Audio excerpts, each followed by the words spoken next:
No black hats, just straight facts.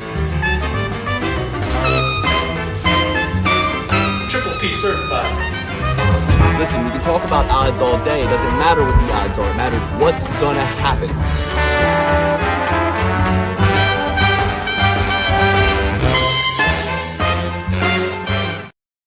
It's 95 degrees. I'm in Jacksonville, Florida, Duval, and it is the heater of the summer, everybody. I am on the heater of the summer. The bets are hot. The weather's hotter. My tan, you can't tell because I got the shittiest camera in the world that needs to be wiped off, and the lighting is poor, but the tan is looking really phenomenal. I don't got the beach bod. I got the dad bod, but I had a nice Father's Day, father of two, back-to-back winning weekend. We're going to get into it. We're going to talk about my winning bets. We're going to recap Manel Cap versus Horiguchi just a little bit. And then we're going to go back to Baku, Azerbaijan. Alex, how you doing? I'm doing well. Unfortunately, didn't get the chance to watch too many of the fights. Caught a little bit here and there. But I had a going away party, which turned into Alex's moving service, apparently, where I'm carrying. I thought we were going to have a party, and all of a sudden, I'm the movers. So no, I joke, all in good fun. Don't mind whatsoever, of course, but didn't get to catch a lot of the fights. I do have some gripes though. DraftKings, they sit here and they say, "Oh, live in all 50 states." Right.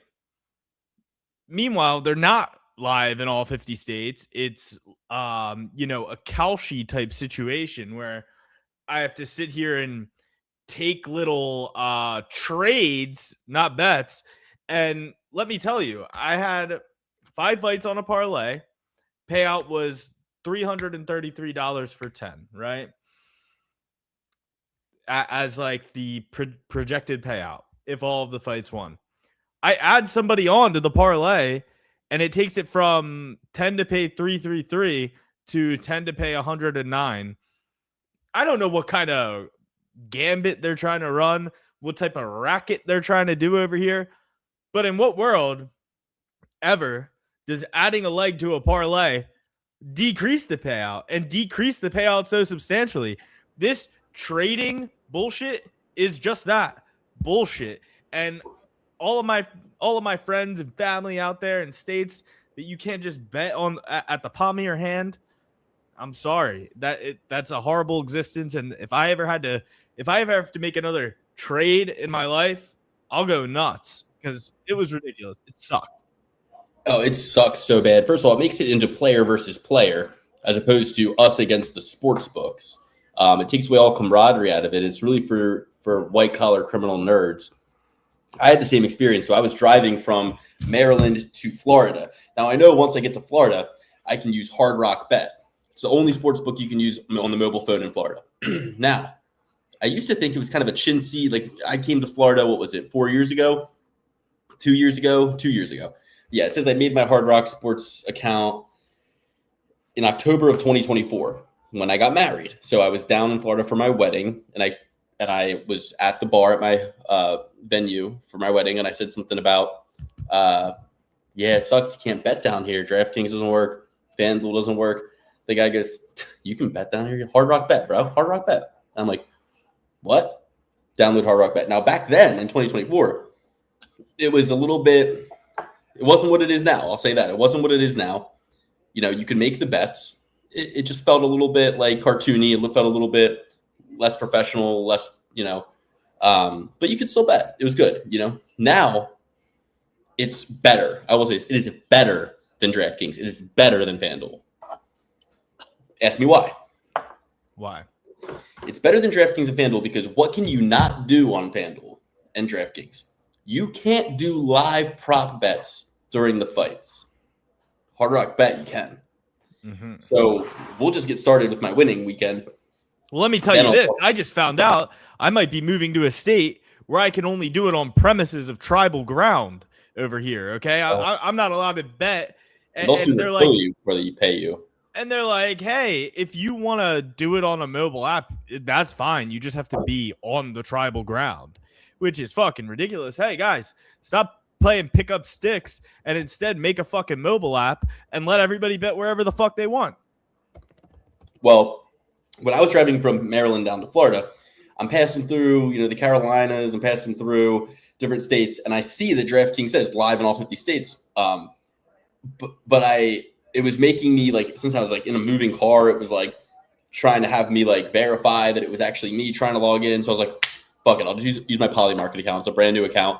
There's no history of me betting in some states, so they won't question it. So I go to Polymarket. Polymarket I just used once, and the only reason I even downloaded it is because I was talking to my mother-in-law, and we were wondering if we could bet on the war in Iran, and I wanted to see if I could. But since I'm so close to DC in Maryland, I can't make those kind of bets. I can only bet on the traditional Polymarket stuff. So they gave me a free. The only time I used that is when I was about to go capture Maduro and decided to place a little wager on it. So they do they don't let me do that, but I ended up getting a free $100 from FanDuel. I threw it on I don't know, the fucking some basketball game or something. Either way, or on Polymarket. Sorry. Either way, I remembered I had the Polymarket account. I go to the Polymarket account. I'm trying to place a quick bet on Carson Hocevar because I bet on Carson Hocevar every weekend. And while we're in the car, and I go, I'm picking the Carson Hocevar, and it's just moving up and down like crazy. Usually on any sports book, he would have been a 12-1, 8-1, 15-1, somewhere in that range dog. And on the Polymarket, it's it's plus 333. I'm like, why? And it's because we're watching the NASCAR race in the car, and it's they're showing the preview for him, so people are getting enticed to bet him. So the market's moving all crazily.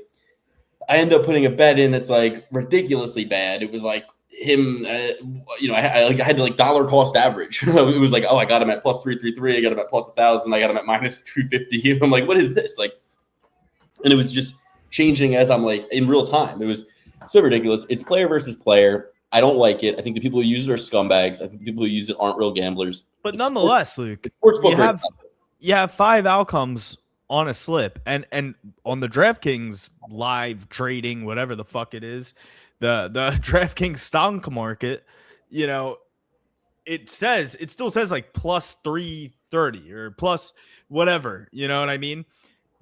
Nonetheless, if you fucking have 5 outcomes that you're picking, predicting, or trading, if you add another one, it shouldn't bring your money down in any facet.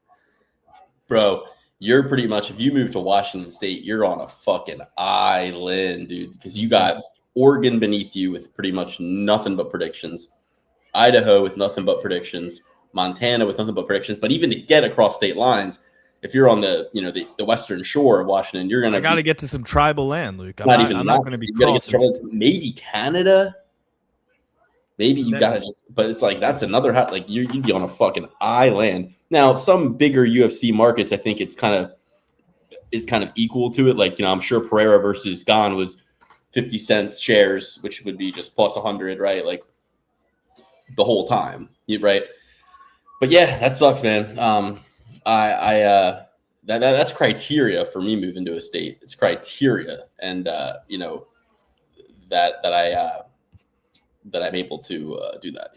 So anyway, the reason I love Hard Rock so much, one of the bets I had, let's just go through them real quick. So here were my winning bets on the weekend. We started out the evening with some. We had our parlays structured based on a lot of the picks I gave on the show. Some of them I changed my mind on. I shifted to Shane Collins as the fight got nearer, and more specifically Shane Collins by decision, which I had him in parlays.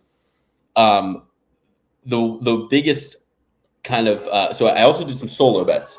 So the Luana Santos fight is about to start. I go, let's just keep it simple, stupid. Luana Santos. You see Chiasson come out and you say Luana Santos is definitely winning. Okay, sit down here. Yeah, I didn't even watch the fight. I used that as my drive home. I was at family dinner. I watched the first fight. I see Shane Collins get the decision win. I'm pumped about that. I get in the car. I drive home. I pull in just in time to see them reading the scorecards. And I go, hey, it went. My bet hit because I threw 150 on the Luana Santos to win and parlayed it with over 1.5 rounds. Plus 110 odds. Picked up a quick 165 there. Felt good about that. Then next fight that I bet on as a solo bet was why isn't it showing up here? Oh, Levon Chukali by KO and in round 1. Now this was fucking free money because all of his fights end not only in round 1, but seconds or 1 minute into round 1 and by knockout. And his opponent had the posture of a woman, had nothing going for him.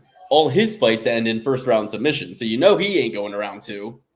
And you know he ain't submitting this Georgian. So hold on. Bingo bango. Yeah. The Shabazian family name is tarnished. They stink. They're horrible. If you could combine both of them into one human being, maybe they'd be, half decent and be able to crack out of the top 15 of the division. Edmund with the striking, Leon with the grappling. But yeah, I thought it was rather peculiar that, frenemy of the show, Macy Chiasson, was taking stunt double work and filled in for Carol Rosa this weekend. That was like the most insane thing I saw. But Luke, go on. Levon Chukali, $350 bet, paid $717, so picked up another $367.50 there. So now we're up, within the first 3 fights of the night, we're up like $700. Or sorry, like $550 or something. But that was just, you just knew Shabazian was going to get slimed out. Just looking at them in the ring, you're like, this is not going to go well for this guy. Like, no way he's choking out this Georgian brick shithouse in the first round. And there's all of the ways that this guy's going to knock him out. Got it done in 20 seconds.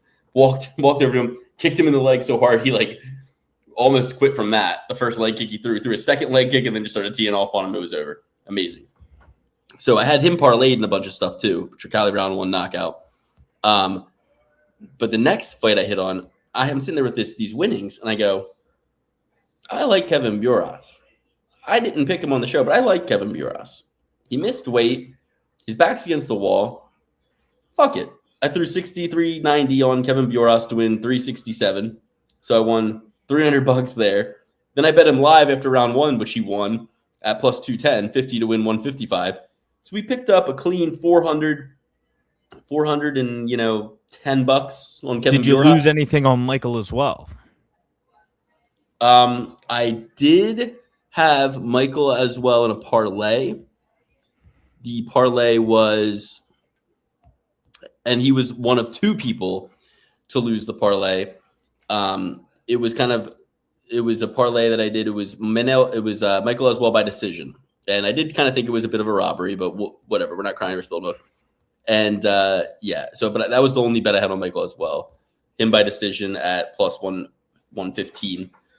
Was it a robbery? Did the judges just sit here and say this guy was on JRE? We got to know where our bread's buttered. I kind of thought he won round 1, and I think round 3 it was. So kind of was a bit of a robbery, but not that big of one. So I went on Buras. Then I have a parlay that consists of Raposo by decision at plus 260 and Levon Chukali by knockout round 1 plus 105. $176 bet, paid, used a 30% profit boost. 2-leg parlay, paid $1,635.74. So picked up $1,500 on that. Now we're well above when Mitch Raposo got the decision nod. And again, I thought Raposo won all 3 rounds. I thought he won rounds 1 and rounds 2. Won round 1 dominantly. Round 2 was closer, but the one judge that gave round 2 to Nascimento, it was more so just like grading on a curve. Like he did poorly in round 1 and he did better in round 2, but I still thought Raposo won round 2. Then Nascimento drops him in round 3, gets on top of him, can't get the finish, just kind of lays on him for 2.5 minutes in round 3. Raposo kind of stalled it out, got the split decision win. I clean up there. So now no matter what, if my other parlays and my other bets that I have lose, I'm still up $1,900 no matter what happens in the night. And those parlays that lost consisted of Ian Cutelaba by submission and Manel Kapp. Cutelaba by submission was 12-1. He almost pulled the submission off twice in the fight. Had Navo Sterling in deep waters. And then another one, a parlay that lost was Christian Rodriguez and Ian Cutelaba money line. So those two lost, no worries there. But then we get into the first bet I placed after UFC 250, huge winning weekend, was a parlay that included why is it not showing me all of my fucking winning bets? Oh, it's not showing me everything. Oh, here it is, because I placed it before. So this is the first bet I placed as soon as UFC 250 ended, just like for looking at the card real quick of next week, like who are 4 people I think are going to win. I put $200 to win 948.27. It was Navajo Sterling, so that hedged my Cutelaba loss. Sterling, Manel Cap, Vinicius Oliveira, and Christian Rodriguez at minus 155 at that point. So all 4 of those hit. When Sterling wins, I just need Cop, and I win another 948. So knowing that if Cop wins, I win 948, and I'm already up about $2,000, I go, all right, let's sprinkle some action on Cop. So I sprinkle Cop by round 2 knockout. That was a $100 bet to pay $1,200. It was 11-1 him to knock him out in round 2. And I also had Cop by KO, 174 to pay 539. That hit. But then here's the key. Cop goes out there, loses round 1, kind of. I mean, really close round with not much happening. But most people kind of thought he lost. Some people were like, maybe it's 1-1, but it's probably 2-0. So he loses round 1, gets taken down and held down the whole time in round 2, definitely loses round 2. So I'm like, man, like maybe Cop's not even going to win, let alone win by knockout. He didn't win by knockout in round 2. But I'm looking at the live odds, and I see that you can do live props. And now Cop by knockout after 2 rounds goes from plus 210 to plus 650. So I throw 100 on Cop by knockout live, knocks him out the very next round in round 3. So I got another 650 off that. I got 539 off of or 750 off that, 539 off of the knockout in general, off knockout, and 750 off the knockout live bet, and the parlay hits. So that's another like $2,000 net profit. So finished the night with $4,000 on top of about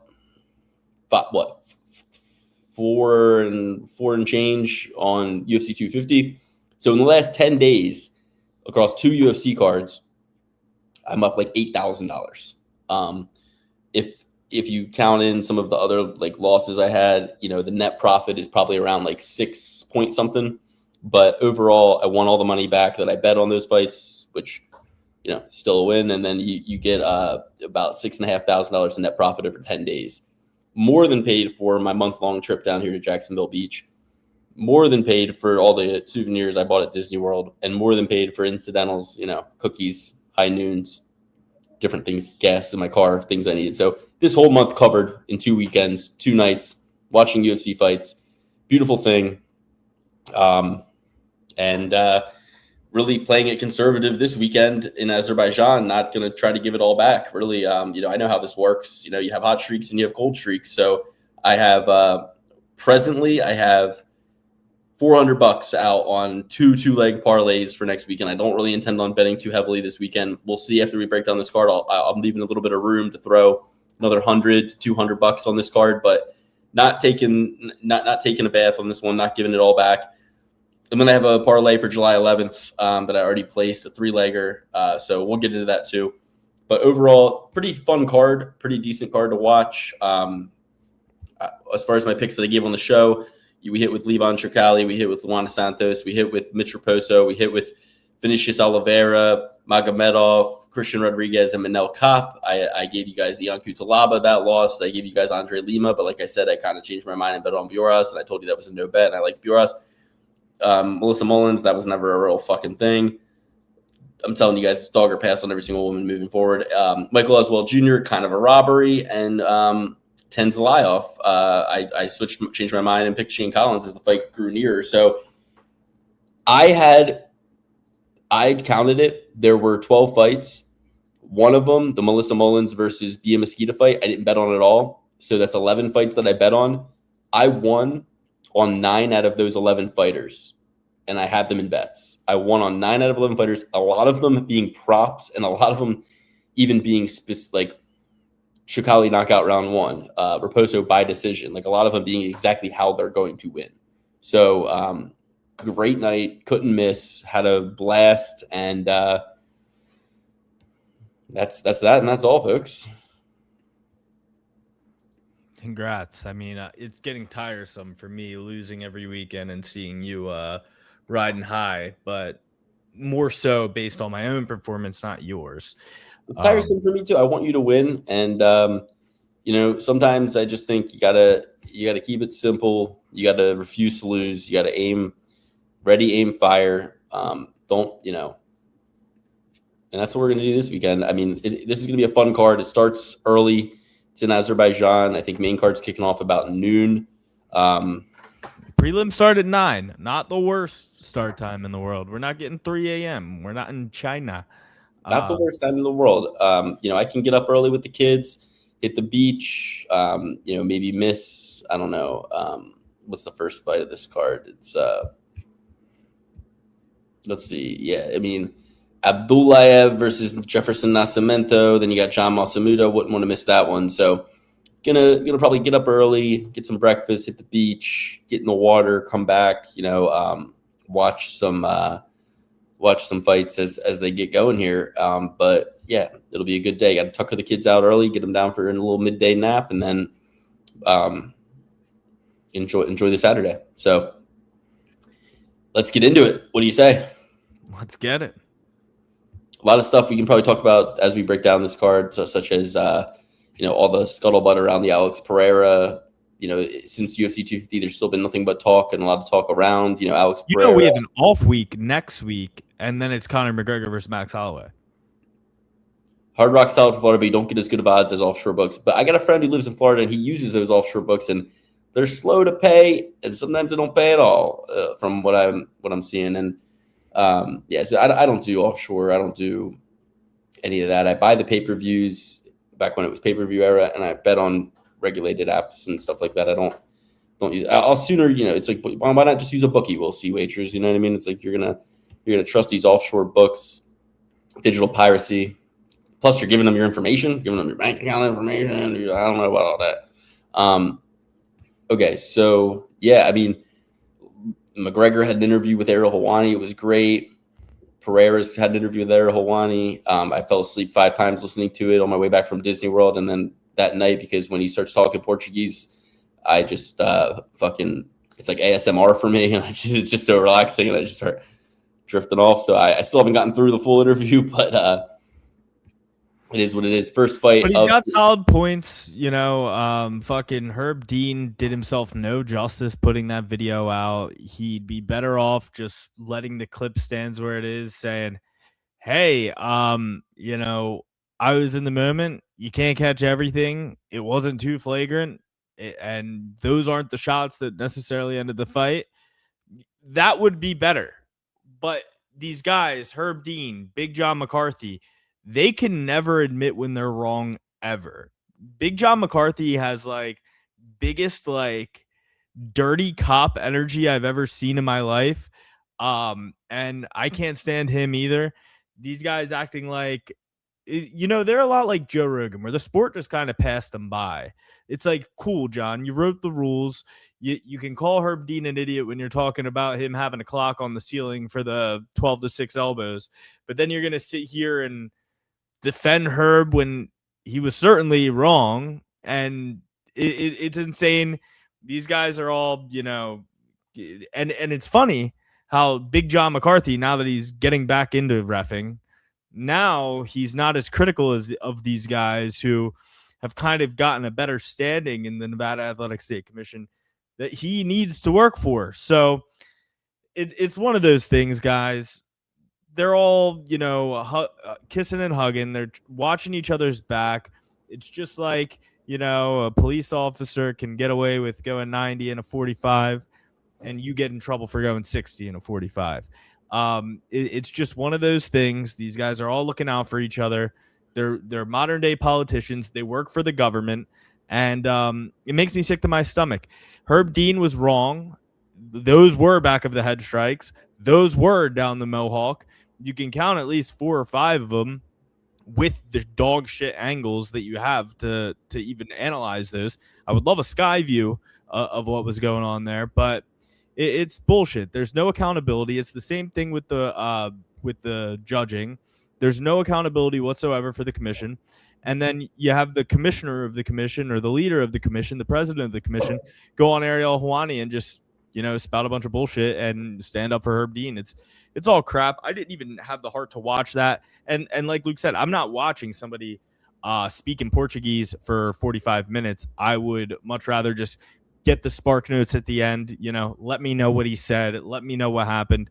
And now Alex Pierre is talking about potentially retiring because he doesn't feel safe in there anymore. So that's hilarious as well.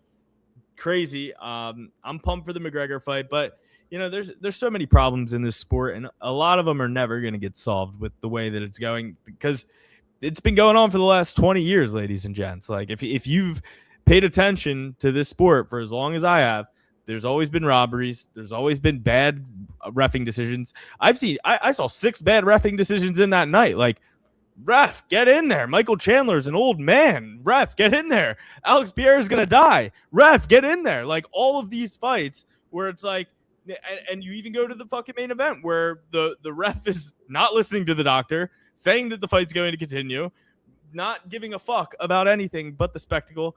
These guys, they all have other hands in their pockets. Don't let them think that they're living off of the 30 grand that, the Nevada Athletic State Commission says that they make from their job. They're certainly not. There's lobbyists, there's globalists, and they're trying to ruin our sport. The reptilians, the shapeshifters, the mask wearers. You could really nitpick the White House card if you wanted to be like, all right, well, Herzog, he stood up Bo Nickel, okay. He then stopped to O'Malley too early. Then, you had the fucking there was really something to the only buddy who went in there and just won clean and had a good fight and didn't cause any controversy was Diego Lopes. He was the only one, and to a degree, roofy, but it was almost like, can we get, I don't know. Can we throw Michael Chandler a bone? His kids throw Michael Chandler onto the analyst desk. He's done, and it's honestly embarrassing that he's. I'm saying just stop the damn fight. It's not getting better, dude. He just got punched in the face and said, "Woo!" He's running away like Chelsea Chandler. It was funny because we talked about the MVP card having mismatches. Well, when you have Amin Zahabi scurrying around the cage like a fucking rat, and you have Chandler scurrying around the cage like Chelsea Chandler, his sister. It's like, yeah, these were mismatches, guys. These guys these guys are running away. Then you got Derek Lewis, just looking for a way out. I was thinking you were going to say that was the fight with no reffing controversy. And I was like, well, they made their own headlines. They made their own headlines, and they continue to be made. Schaub called out Shane too, by the way. He was like, if that's what he said, dude, I could pull up 5 hours of you doing the same thing on your podcast right now. Schaub said that? Schaub is so based. Schaub is the man. Actually a base Schaub take. And that's actually He's like, I love Shano, but what the hell are you talking about?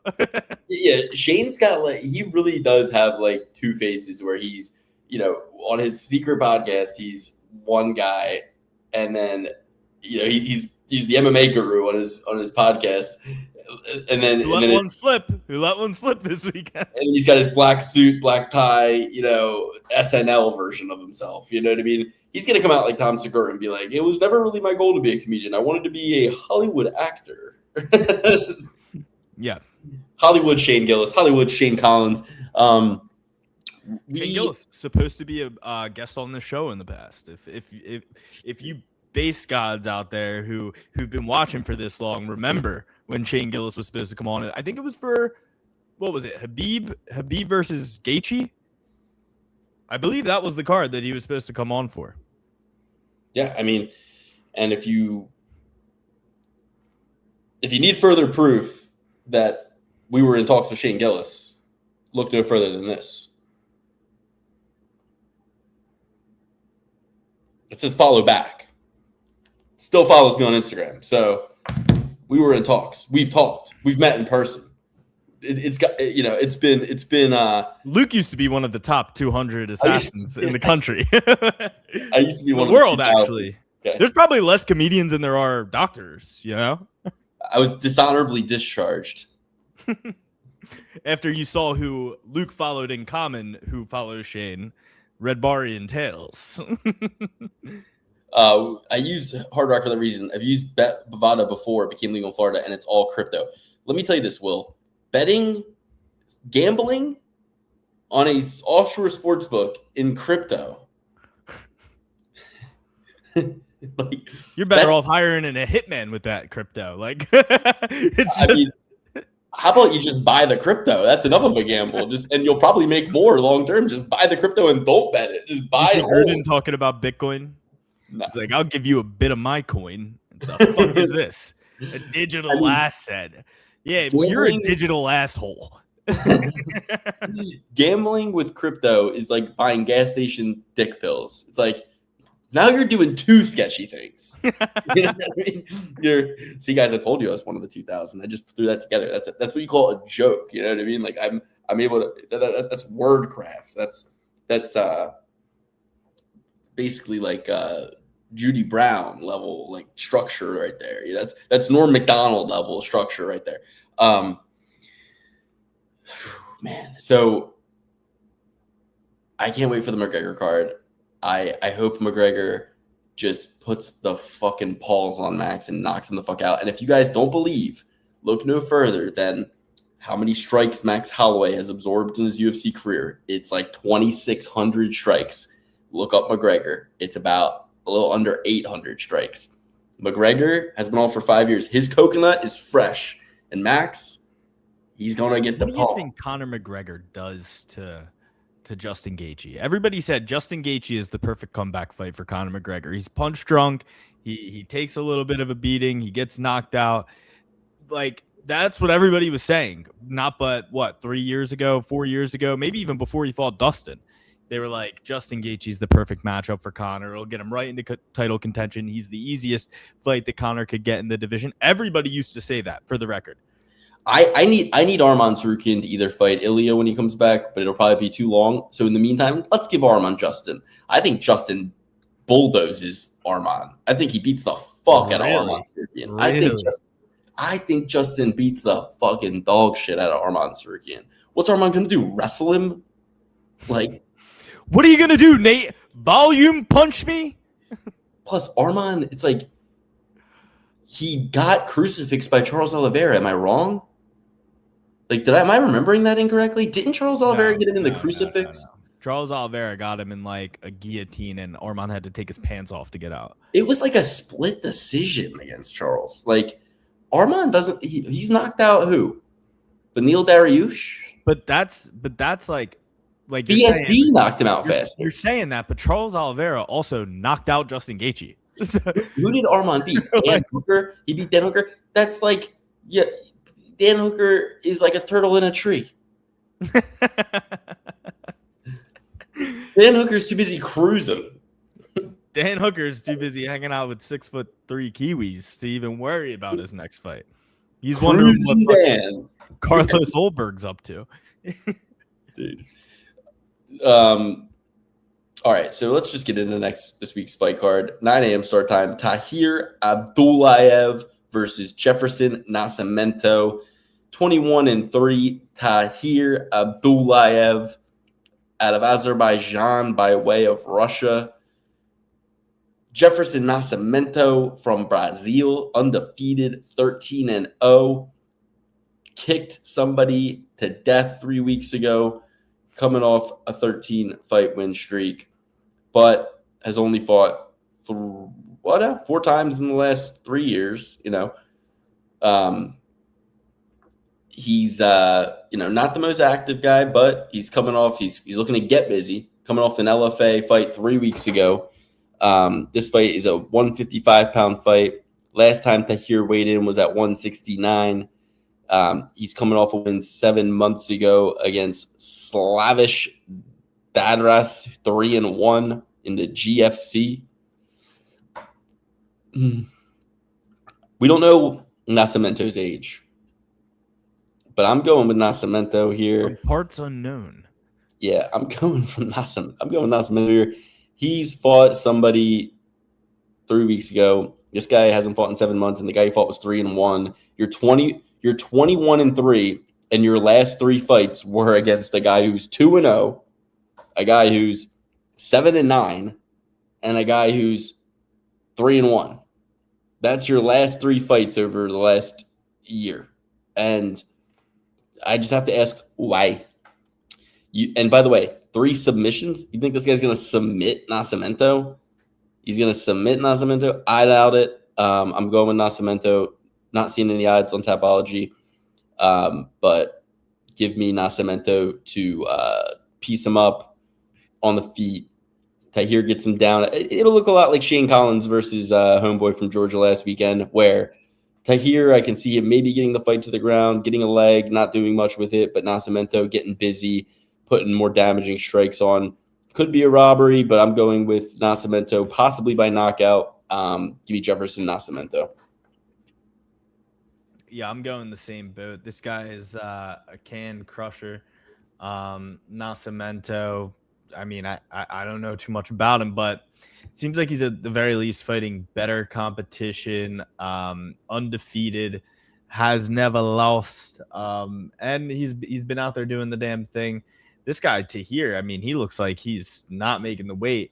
Then again, Luke Nascimento is going to have to go up and wait for this one. He's mostly a 155er, but as the great Lucas Tracy said, lighter men skill. Lighter men are usually a little bit more skilled, a little faster. And, you know, he has had some experience at welterweight. He started his career at welterweight. So it's not going to be new waters for him. The only thing that's going to be new is the humongous crowd in Azerbaijan. I'm going with Jefferson Nascimento nonetheless. I just feel like his experience is a little bit better, although he has less fights. Mm-hmm. Luke, but the biggest story of this card, did you see all that stuff with Alexander Gustafsson or Andreas Gustafsson? I heard that he was he pulled out for heart problems. Yeah, so per medical documents reportedly obtained by a front kick, Gustafsson has allegedly been suffering from an arterial fibrillation and reoccurring heart issues for quite some time, with the symptoms intensifying despite the fighter being in excellent physical condition. Oh, I think front kick is a news. He didn't obtain it from a front kick. I was from front kick. You thought it was just like I was like, wait a minute. But you know, that's, I was like, man, you sign that guy. He's got a kick so bad doesn't stop your heart. I thought that was a little weird. And they didn't say a front kick. They said obtained by front kick. And I'm like, you know Cardiac what? heart kick. No one can stop. No one can stop. Yeah, that shit's crazy. He was supposed to fight Danil Danchenko, who we'll get into later. That's nuts. Yeah, you hate to see it. All right, John Massamoto, hello Moto, versus Bekzad Almakhan. Bekzad Almakhan is 12-3. John is 17-2. John is coming off that split decision loss to Farid Basharat 4 months ago.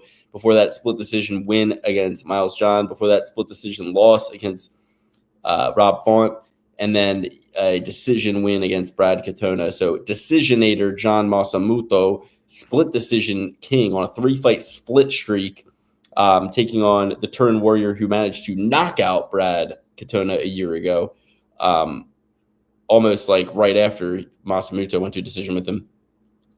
Then, he lost by decision to Umar Nurmagomedov 3 months ago, and he lost a decision to Alexandre Taporia 4 weeks ago. So, look, I think the strength of schedule and the results across the strength of schedule favor Bekzad, which gives me an inclination to give him a nod at plus 130 here. But I kind of think if I'm just going off of who I think is the better fighter, it's John Massamoto. I think, and I don't know if the stats or odds back me up, but I feel John Massamoto is just kind of more hearty, maybe stays busier in there. Let's see. John Massamoto strikes per minute. Let's see how his volume is. John Massamoto has a 5.3 significant strikes per minute in the UFC. So significant strikes landed 5.37 per minute, but that's at a 39% accuracy. So he's throwing near 15 strikes a minute. He's got 47% striking defense. He's at a deficit as far as his accuracy per his landed. He's absorbing 5.41. Whereas Beksat Almakhan,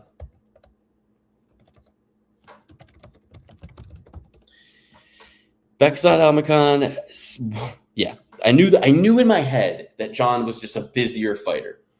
Beksat lands 1.67 strikes per minute compared to 5. He absorbs 3.73.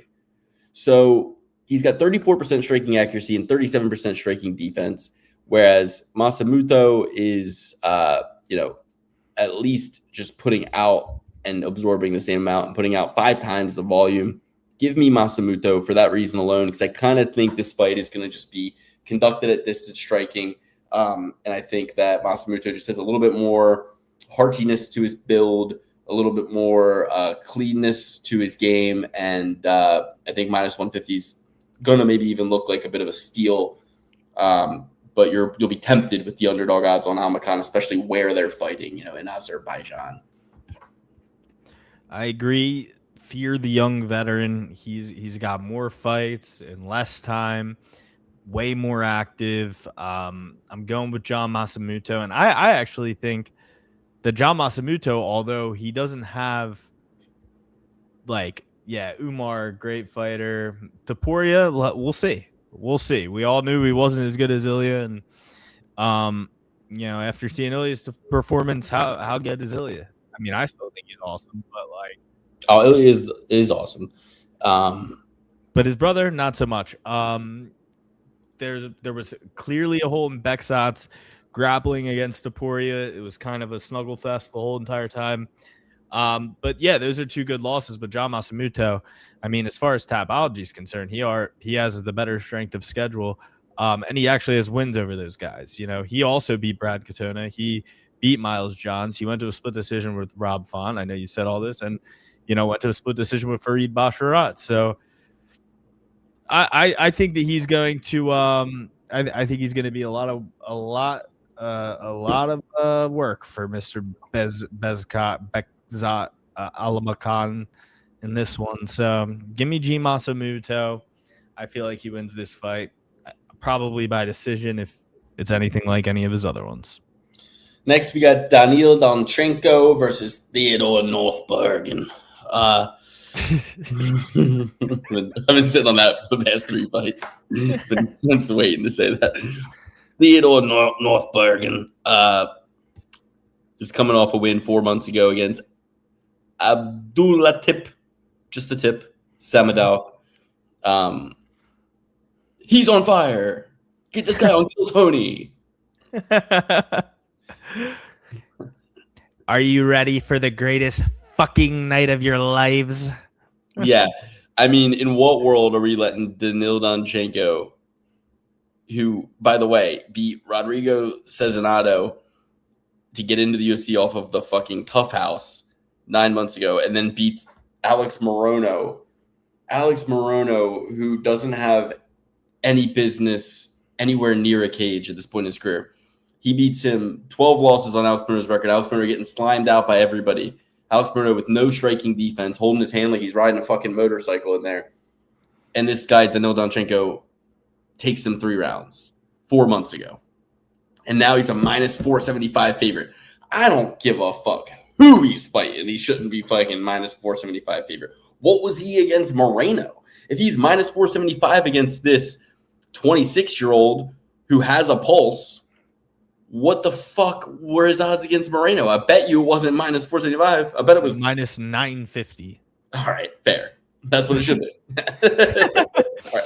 All right. Not in the fashion he beat him. Not in the fashion he beat him. Yeah, you're minus 950 against Morono, and you're out here no, I don't know. So this is a no bet for me.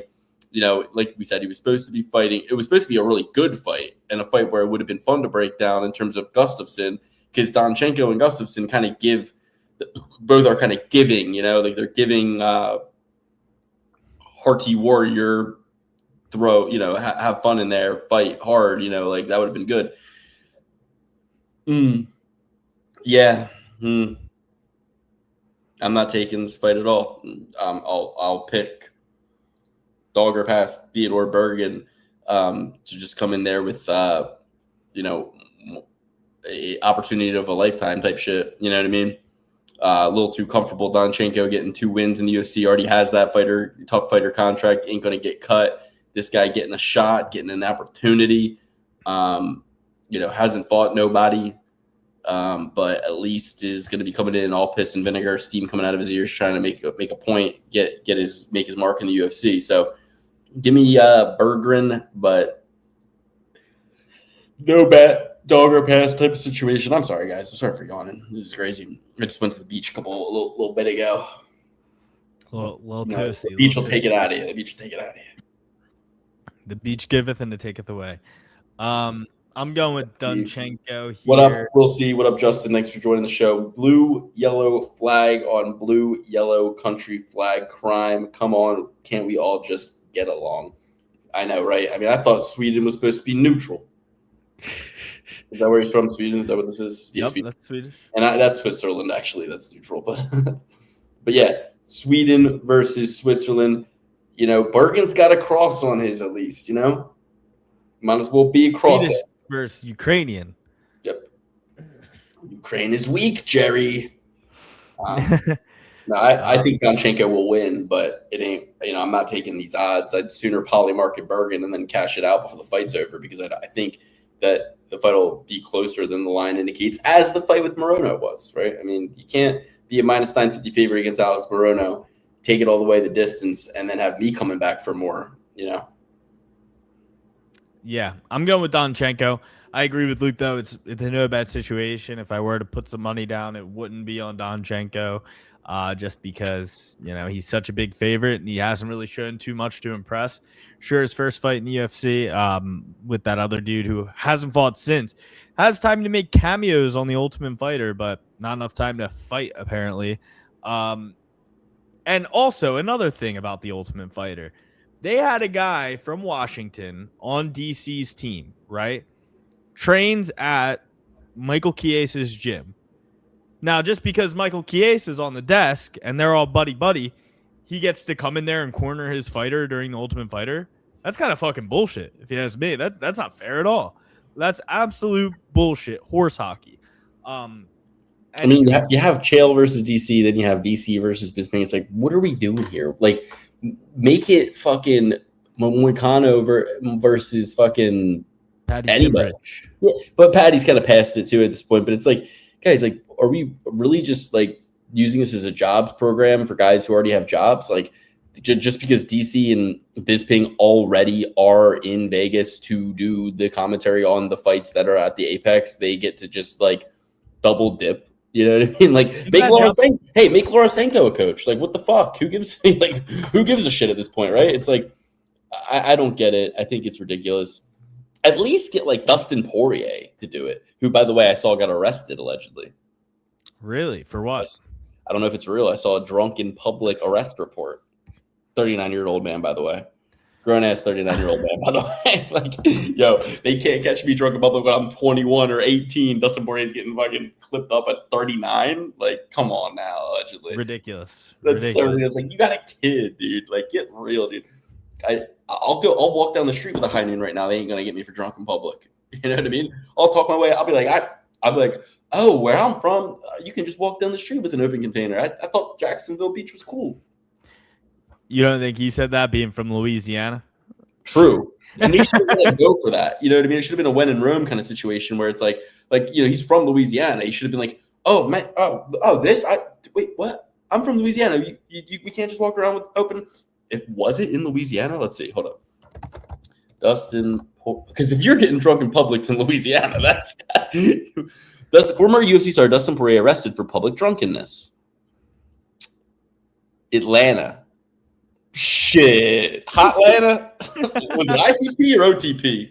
Did he get caught inside the perimeter or outside the perimeter? Because that makes a difference. And I'll tell you what, the shit that they have going on in Atlanta to fucking make yourself a target for arrest in Atlanta, in Hotlanta. The Migos are walking around drinking lean everywhere they go, and they don't get in any trouble. You gotta be doing some shit in Atlanta to get arrested, my brother. Like, what the fuck?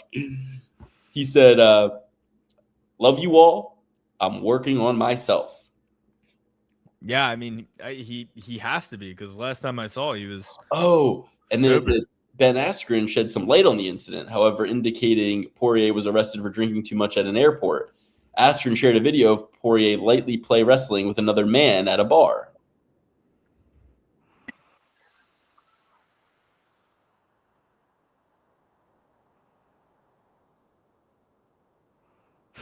Alex, you behave like this, just to let you know. What I'm seeing Dustin doing right here at this airport bar, this is how you act, Alex. This not is on federal grounds. I don't fuck around at airports. He's Not like, me. hey, go ahead, grab my leg. Go ahead, grab my leg, please. He's like, you got nothing. He's like pushing his head away. He's like pummeling. He's like, it's like it's the shit you do at weddings and shit. That's a whole different story. There's no federal agents there. You can't mess around at airports, ladies and gentlemen. Yeah, it's looking like it happened between the hours of 6:38 and 10:14 p.m. Public drunkenness. I mean, but anybody who's by the way, like, you can get so drunk at a fucking airport. You can, and you know like, what? They will not do much. Like people who get in trouble at airports on planes, you gotta understand. A lot of them are taking, those sleepy pills. What did Roseanne Barr get in trouble for? Ambien. A lot of them are taking like Ambien and stuff so they can sleep through their flight, having a couple of nightcaps right before a little what is a couple of pops as the great what it really is athletes, they all are fucking drinking noobs because they didn't drink too much in their in their athletic career. They had to table that. They couldn't do it too much, and then they start doing it when they retire. And I mean, it's like Nick Diaz said, he was like, I didn't get to do this in my 20s. So it's like everyone's mad at me for going to bars and going to clubs when I'm like 39. It's like I fucking didn't get to have my childhood. I'm doing it now. You know what I mean? And it's like, that's fair, right? But it's like, Dustin was definitely drinking during his career. He's a Louisiana dumbass, Luke. Okay, you're gonna tell me that him and Brendan Allen aren't drinking? They're from Louisiana. And they weren't doing what DC was doing in Louisiana. DC was trying to get out of the swamp. Okay, he was trying to get out of the bayou. These guys, they're more than happy in the bayou. They love rolling in the mud. That's so funny. Couldn't have happened to a worse guy. I love it. The funniest part is he already had like those 4 issues. And then he was like, all right, I quit drinking. I had a little too much fun after I retired. Remember, he was like, he's got that daughter. It looks like he's got a newborn son, too, in this picture. Wow. I mean, it's embarrassing. You know what I mean? No one's saying. Aren't you embarrassed? Embarrassed? I mean, it's a little bit like cry me a river, attention whore. Like working on yourself. Like, it's the same thing with his interview with that Nelk boy. Yeah, fucking man, swallow that shit and fucking don't be out here making a spectacle of yourself when you have kids. Like, dude, imagine the Nelk boys. Imagine yourself. Oh, my dad hates his fucking life so much now that he's not fighting. Right. It's been a year and he fucking hates his life so much. Like, literally, the fucking interview. All he used to do so much that he's got to fucking. That he doesn't want to just, I don't know, fucking hang out with me. Like, he has to be literally the interview at the White House card where he was interviewed by that Nelk boy guy, not like one of the Nelk boys, but they have like their side thing with this Nelk MMA or whatever. He's like, how you doing, Justin? He's like, man, I'm hanging in there. I'm hanging in there, after you retire, man. And it's crazy how his New Orleans accent like vamped up like 28% since he's retired. Since I don't know. I wouldn't say since he retired. Like after the Conor McGregor fight, he went full New Orleans all over all of us. But he was like, I'm just trying to hang in there, man. After you lose your purpose and all this stuff, I had one purpose every day. It was like, you still have a purpose. Like you have children. You have more purposes than ever, honestly. Like that was a distraction from purpose. Like really, it's like you have a job, you make money, you have your cute little. You have several jobs. You have several jobs. Deep waters. Dustin Poirier has found himself in some deep waters here. How deep were the waters of his vodka soda at the airport? I can hear Jelly Roll and Joe Rogan now. You know what I mean? I can just see it all. Like it's like the monkeys in Wizard of Oz, like flying around my head. I'm just seeing clips, and it's like Jelly Roll, and he's like, "My brother, Dustin Poirier, you're gonna come and hang out with me and Cam Haynes, and we're gonna hang out at the mothership, and we're, and I know what it's like, my brother. I know what it's like." And Joe Rogan's like, "Yeah, I mean, you said come hang out at the mothership." Like, it's just the support structure that will invade Dustin Poirier's life at this point. God help him. God help him. Verhoofdy Floofin, we'll see 5 watching. That means 4 of you didn't like the video. Shaking my head. I wish I could see if there were likes. I don't even know. I just do this show. I assume no one's watching. I talk to my brother. It's an excuse for me to just tell the wife, put the kids to bed and leave me alone for a little bit. Verhoofdy Floofin, yo. What up, Verhoofdy? Bring back stronger alcohol for the show. What do you want from me? We got that fucking alcohol. We're drinking. We were drinking. I told myself I wasn't going to drink today. I'm 3 years sober. Like Dustin Poirier, I'm working on myself, guys. I'm 3 years sober. I miss alcohol bump chest in the Ultimate Fighter. Now they're worried about not eating a tortilla for one day. Yeah. Yo, bro, the new season of the Ultimate Fighter, they have guys and girls on, and the guy on the show was like, "Oh, this is the first time, like, I feel like all the guys are pretty good looking, all the girls are pretty good looking. Who knows what might happen?" He's like treating the shit like it's Love Island. They're in the same house. That's sick. That's awesome. He's treating the shit like it's Love Island. He thinks he's gonna find love. All the girls are like married. All the good looking ones. Don't matter. Doesn't count. What happens in Vegas? Don't matter. Don't count. What'd you say? There's a girl with a fucking gold tooth in the front. Every time she pops on the screen, I get a fucking jump scare. Dude, these girls are gonna get pregnant. I thought Obsession was scary. Now I'm watching the Ultimate Fighter, and I'm clutching my pearls every time I see the girl. You're gonna have a bunch of dented head kids getting born in 9 months when these pregnant girls end up fighting on the show and getting their bellies kicked. That's hilarious. It's hilarious that it's fucked up, but it is hilarious. I'm saying that they're gonna get pregnant on the show, not know they're pregnant.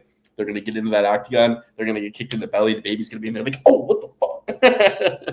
In my mind, I guess like the baby's like growing exponentially faster, because they have them taking Wolverine type hormones in there hormones. Shab.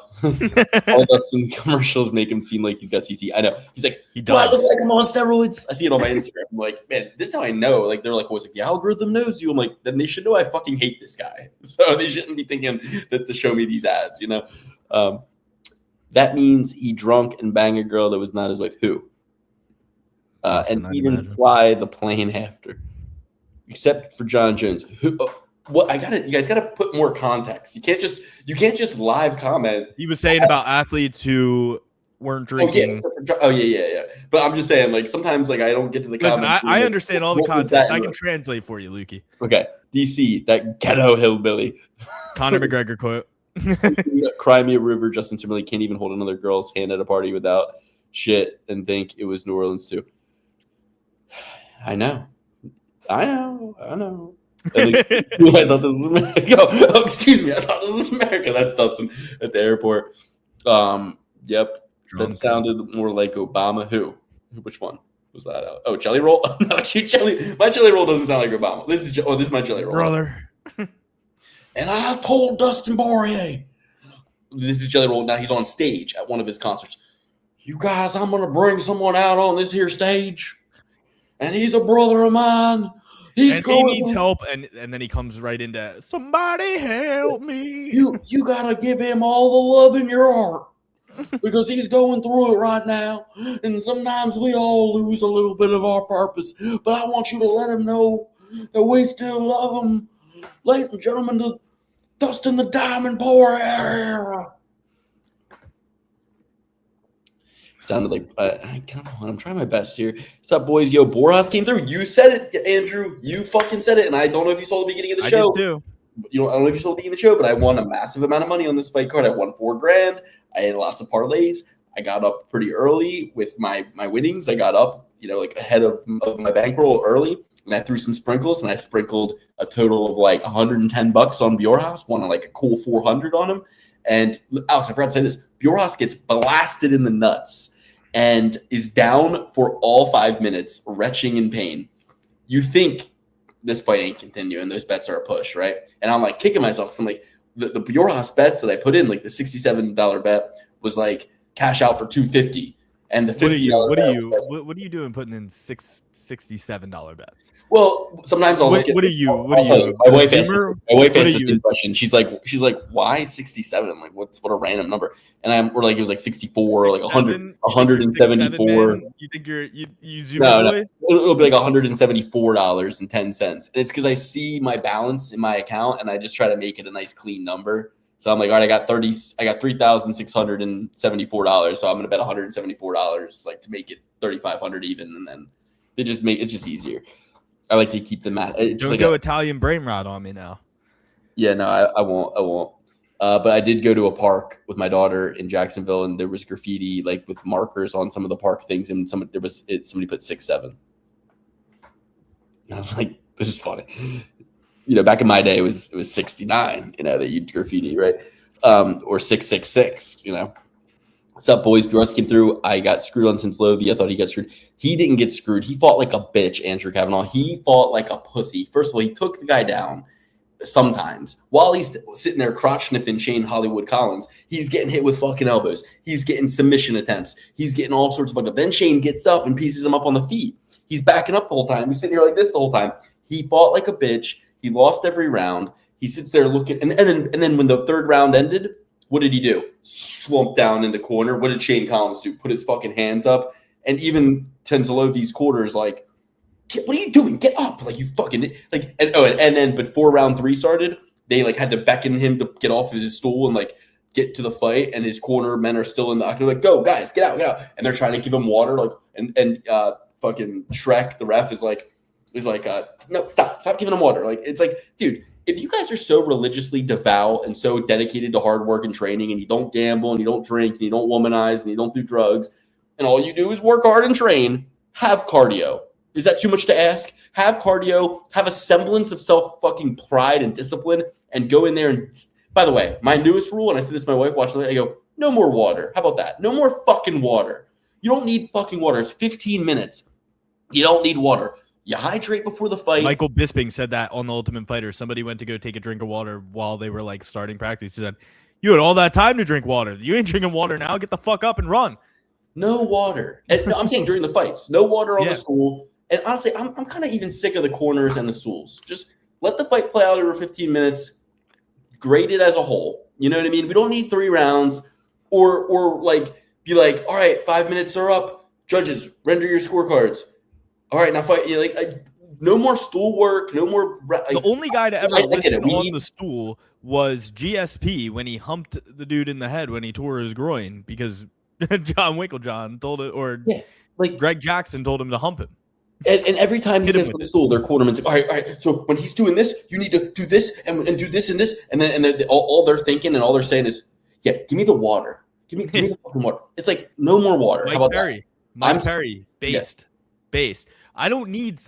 They're telling me get up. Yeah, motherfucker. I know I gotta get up. I'm trying. It's like, dude, no more water on the stools. I'm sick of the water. It does nothing. All it does is like it's a security blanket. Like, it's not like you're actually getting hydrated from it. You know what I mean? You're taking a sip of water. That's not hydrating you. In fact, you're probably getting bloated and hurting yourself more than literally anything. No more water. I agree full-heartedly. John Jones is not a noob trigger. Yes, that is true. Reacher Obama, WWE. Preacher Obama, WWE. And the crowd goes wild. Starboy knockout. The last card made third round dominant and relevant. Didn't matter. Bjorhaus looks like he's 100% pure Inca blood. Bjorhaus is the fucking man. He got kicked in the nuts. 5 minutes go by. And he goes, you think this fight's over. Like, he's not getting up. He's like on the ground. And then they go, Bjorhaus, we need to go right now. He goes, all right, go. And he just as if he was faking it the whole time. He just like took the whole 5 minutes and then wins that round and like gets right back in his face and it does not miss a beat. It was hilarious. I'm like, What the fuck? Like, He goes on with Kamaru Usman the next day on the podcast and says, "Kush, man, I couldn't feel my nuts, man." yeah.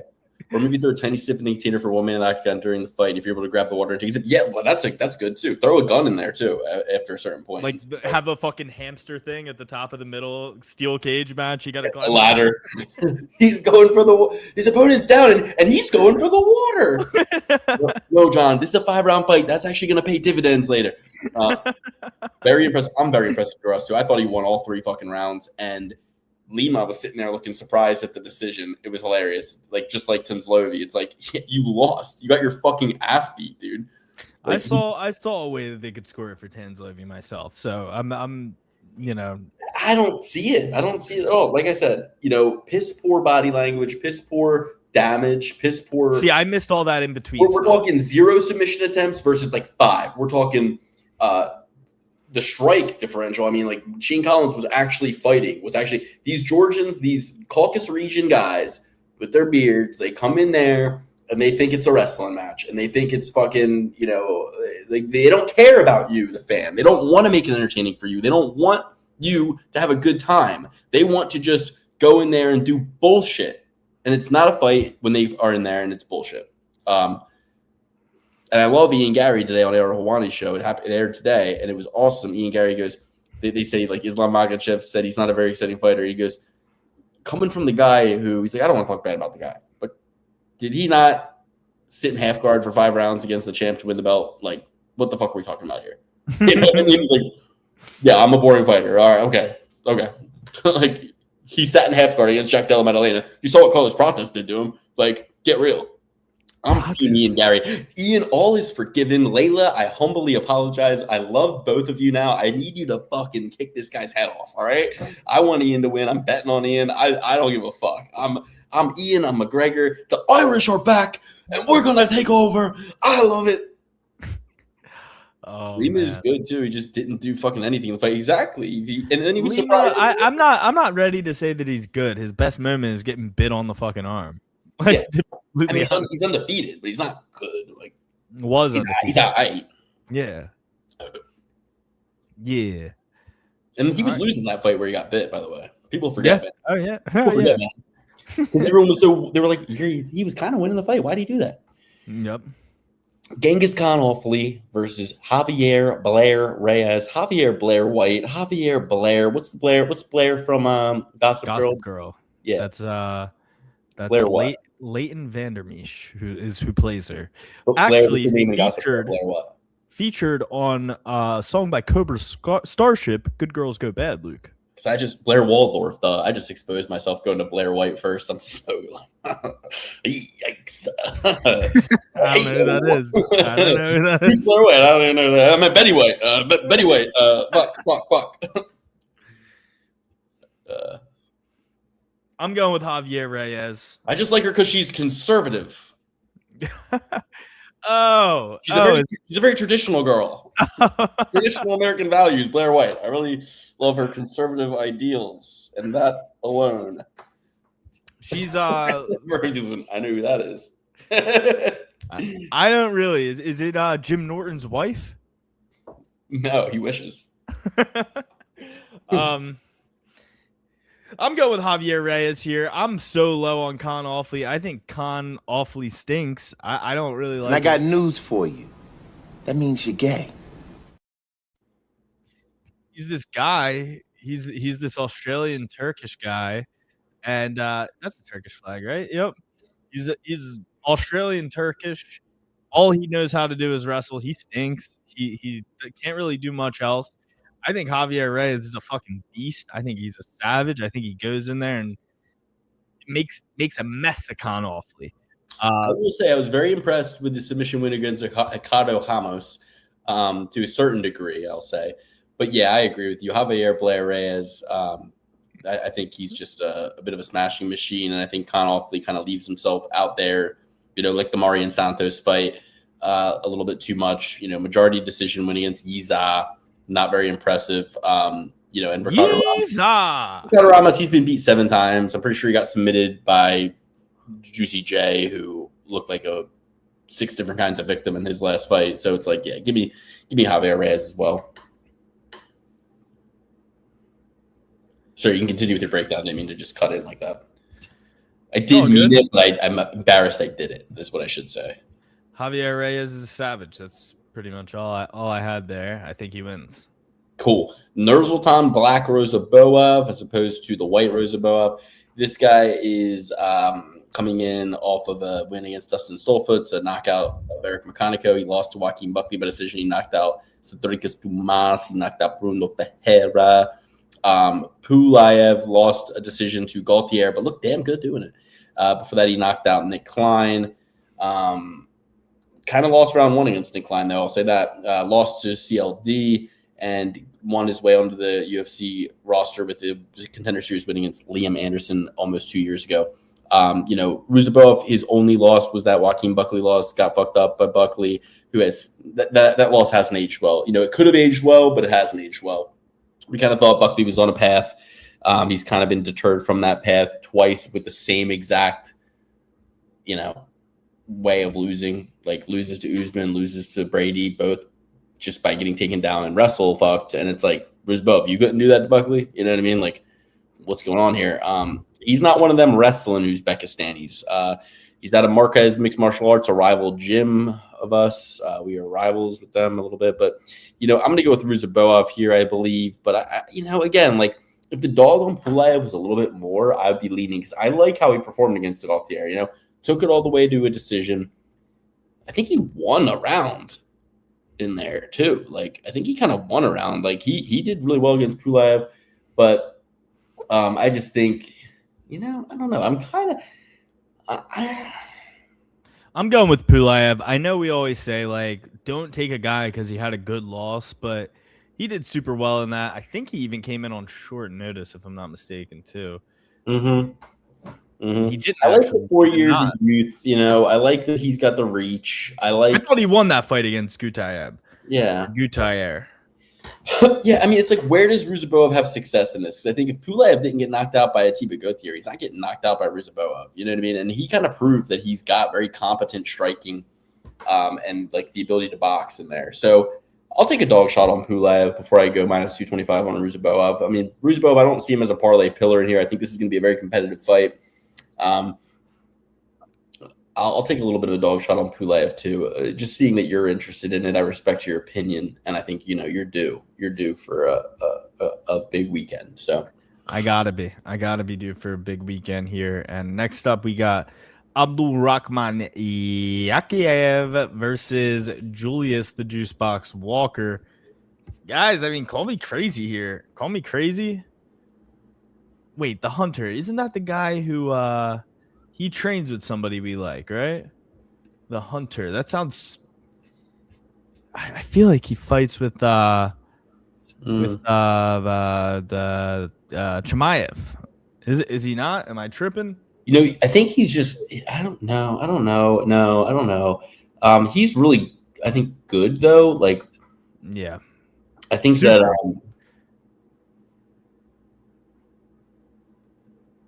I want to go with the Juice Box. I really do. Just because, I mean, a line like that, minus 400, unbettable. Really unbettable. He looks like he's got a softer bod. Julius Walker has looked good in some of his fights. I really want to take Julius Walker. I don't know if I can in this spot, though. Sure, he got knocked out by Dustin Jacoby. We love Dustin Jacoby. Oh, no, dude. No, Rahman Yaev, though, is fucking really, like, good, though. Yeah. Yeah. Like, I remember there being something about him that I was supposed to take note on. You know what I mean? Like, oh, this guy is fucking really good. You know what I mean? Like he took – I'm watching the Hiberio fight now, and he, like, caught the head kick, took him down, pounded on him, and just had his way with him. You know what I mean? Just absolutely had his way with him. I think he kind of does that to Juice Box. Is Juice Box strength wrestling or grappling? No, right? Yeah, I mean... And this guy is just he's a committed grappler, a persistent grappler, a sturdy guy. He round one subbed Ribeiro and never really had Ribeiro in the fight at all. Yeah, I'm going with Yaev. Give me Yaev by sub. It was on the Moicano versus Duncan card. Yeah, I remember because I watched that fight card, I believe, in my car as I was driving. And I was like, why do I remember watching that fight as I was driving? When you're doing it, just think of okay. Meet the Millers, good movie. Not really a big fan of the star of it anymore. Ted Lasso, he's too much of a all shucks guy, too much of a protect this man at all costs guy. So, Rahman is undefeated, right? And look at his wins. Round 1, ground and pound. Round 2, triangle choke. Round 1, ground and pound. Decision, round 1, guillotine. Round 1, rear naked choke. Round 1, punches and knees. Round 1, rear naked choke. Round 1, rear naked choke. I mean, he just goes in there and swarms guys. So, Julius Walker, he got knocked out by Dustin Jacoby, but that was late in the fight, I believe. I just think that Rahman takes him down. Round 2, minute and 42 in. No submission losses for Julius Walker. Who did Julius Walker impress me when he fought? Alonzo Menafield. Yes. When he fought Alonzo Menafield, it went to a split decision. I kind of thought he won that fight. I kind of thought it was a robbery. But overall, I just think that Julius Walker is going to just get out-Russianed here. You know what I mean? Or not that he's Russian, but like Yaev is just, he's going to, he is Russian. He's born in Chechnya, Russia. So he very well may train with Hamza Chimaev. Yeah, I think he does. I just think this guy's going to just persistently be all on his ass and just drown him and take him down and control him and pound him. And it might not be a round 1 finish this time, but it'll be, I think, a overall milking, like they say on Stat Diggers. So, yeah, I mean, as I was saying, I feel like there might be a spot for him, but now that I'm thinking about it, he's a light heavyweight. Like, will there really be a spot to fade Rahman? Like, in reality here, like, there's not really a lot of guys who can grapple at 205. Sure, it's harder to grapple at 205. I mean, like, what? Like, Jan Blakovic fraud checks him? Like, I feel like that's the only guy who has potential to do something like that. Because I have a weird feeling that him and Magomed Ankalaev won't fight each other, just because usually guys from that region won't fight each other. But who knows? I don't know. Chechnya, Dagestan, maybe they're enemies. I know that Hamzat's had some choice things to say about that clan in the past, so who the hell knows? But I don't know. I thought that there might be a spot to check him, but now that I'm seeing the light heavyweight rankings, I don't necessarily think there's a lot of people in there who's going to put a stop to him. I'm going with Abdul. It's an unbettable line. I'll probably have a little something on Julius Walker because I do think he's durable. Sure, he got knocked out by Jacoby, but we're huge Jacoby fans over here. Dustin Jacoby can do no wrong, in my opinion. If he's durable enough to get to those later rounds, I mean, Rahman's only been to a decision once in his entire career. It was early in his career, fighting somebody not at the level of Julius Walker. So if he can take him to deep waters and name those waters, he might be able to put a stop to Rahman. But I'm going Rahman. You're going Rahman. I'm going Rahman. Next, we got Farman Hazanov versus Eric Nolan. Farman is one of the only Azerbaijanis on this card besides Mr. Rafael Fiziev at the top. Farman Hazov's going to smoke Eric Nolan by knockout. At the end of the day, they're bringing Eric Nolan in here for a reason. Okay? Oh, dude, Luke, I was thinking of Surzakayev. He's the real hunter, and this guy's just the hunter. I think Surzakayev is the guy who trains with. So maybe I'm getting my hunters. Surzakayev definitely trains with Hamza. Maybe I'm just getting my hunters confused. And he's who they fed Eric Nolan to the first time after he won, and they let him fight a week later. They go, yeah, we'll find somebody for you. Yeah, we got this guy. You'll fucking fuck him up. And Eric Nolan did have a good first round against him, though. I will say that. But at the end of the day, they're shipping Eric Nolan. Think about who they've given Eric Nolan in the UFC, right?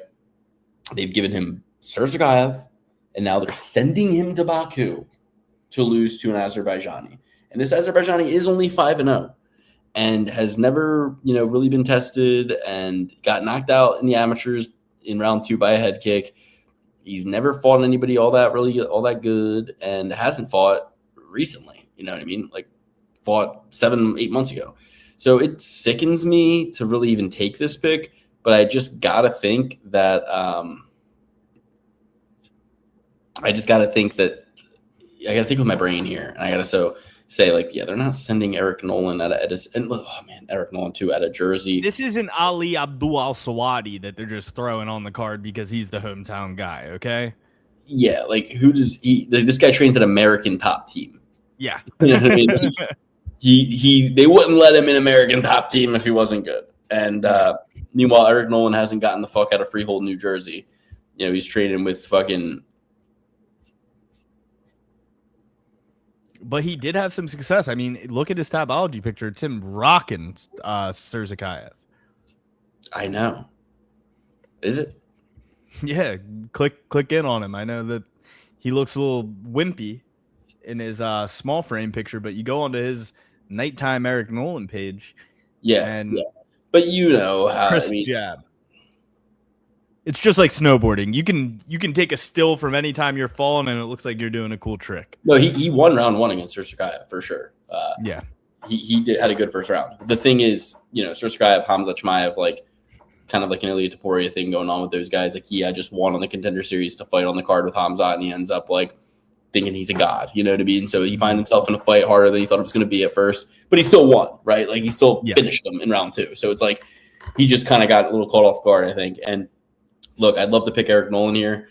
There's a lot of reason to pick him. He's an underdog. He's got more experience. He performed well against Surzakayev. But at the end of the day, just use your brain and think about what the UFC has done to Nolan so far. They are not interested in Nolan.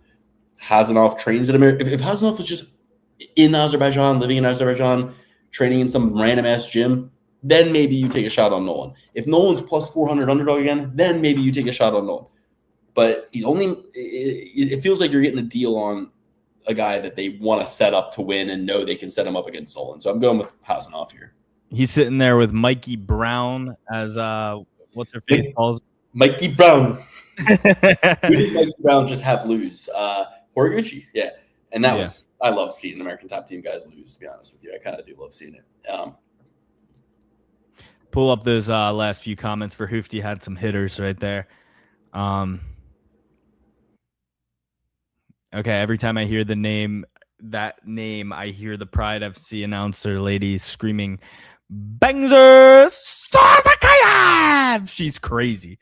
I love that chick. I wish she did a few. If the UFC, and I said if the UFC ever goes to Japan, they need to reinstate her, get her on there. I know Dana White had his differences with her and kind of hated her. He's like, and who the hell is that crazy lady screaming? In my head. Yep, Surzakayev. I hear the same thing with Metalbeck Oralby. I just think of that dude Luke always watches. Rafael Fiziev. Cody Saftik, I think, says it like that. I'm not exactly sure. I don't watch handicappers myself, so wouldn't know. I kind of like to do my own thing, be unblemished, be uninfluenced by these guys who are doing the same thing as me, because at the end of the day, if I'm just regurgitating what they're telling you, you might as well watch them and not me. So I don't like to get influenced by anybody. I don't watch even the MMA Guru before I do my breakdown because I want to, and I don't even really watch his breakdowns anymore. I like his other videos, the extracurriculars, the tier list, you know, him covering the news, telling me the news. That's what I care about more for the MMA Guru. Great guy, never met him. Next we got Abus Magomedov versus Michael Olajaychuk.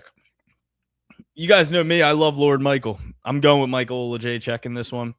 I think Abus Magomedov has no heart whatsoever. You take him to deep waters, name the waters. You got him. I know he's had some, decision wins. Warley Alves, 185 years old on the dot. He's like Yoda. He just keeps going. He keeps going. He keeps going. Michel Pereira. I'm going to get into Michel Pereira later. Not the most impressive guy. He started out super impressive. He's kind of let us down. He's let us down numerous times. So I can't put too much stonk in those. Dustin Stolfitz, not the best. And that's all of his wins. Bruno Vieira, impressive. But ever since Bruno Ferreira has been off of the secret juice, which I think is making a comeback in the UFC, ladies and gents. Look at some of these traps. They're getting up there. They're looking good. They're looking good out there. Conor McGregor is the most tested guy in the UFC. He's been tested 5 times this year. I can think of 6 other guys that probably need to be tested more than Conor McGregor, who is in a lawsuit right now, a lawsuit, and I'm sure Conor has beast of a lawyer to go out there and represent on his behalf in the HIPAA violation that happened to him. Oh, that's your takeaway?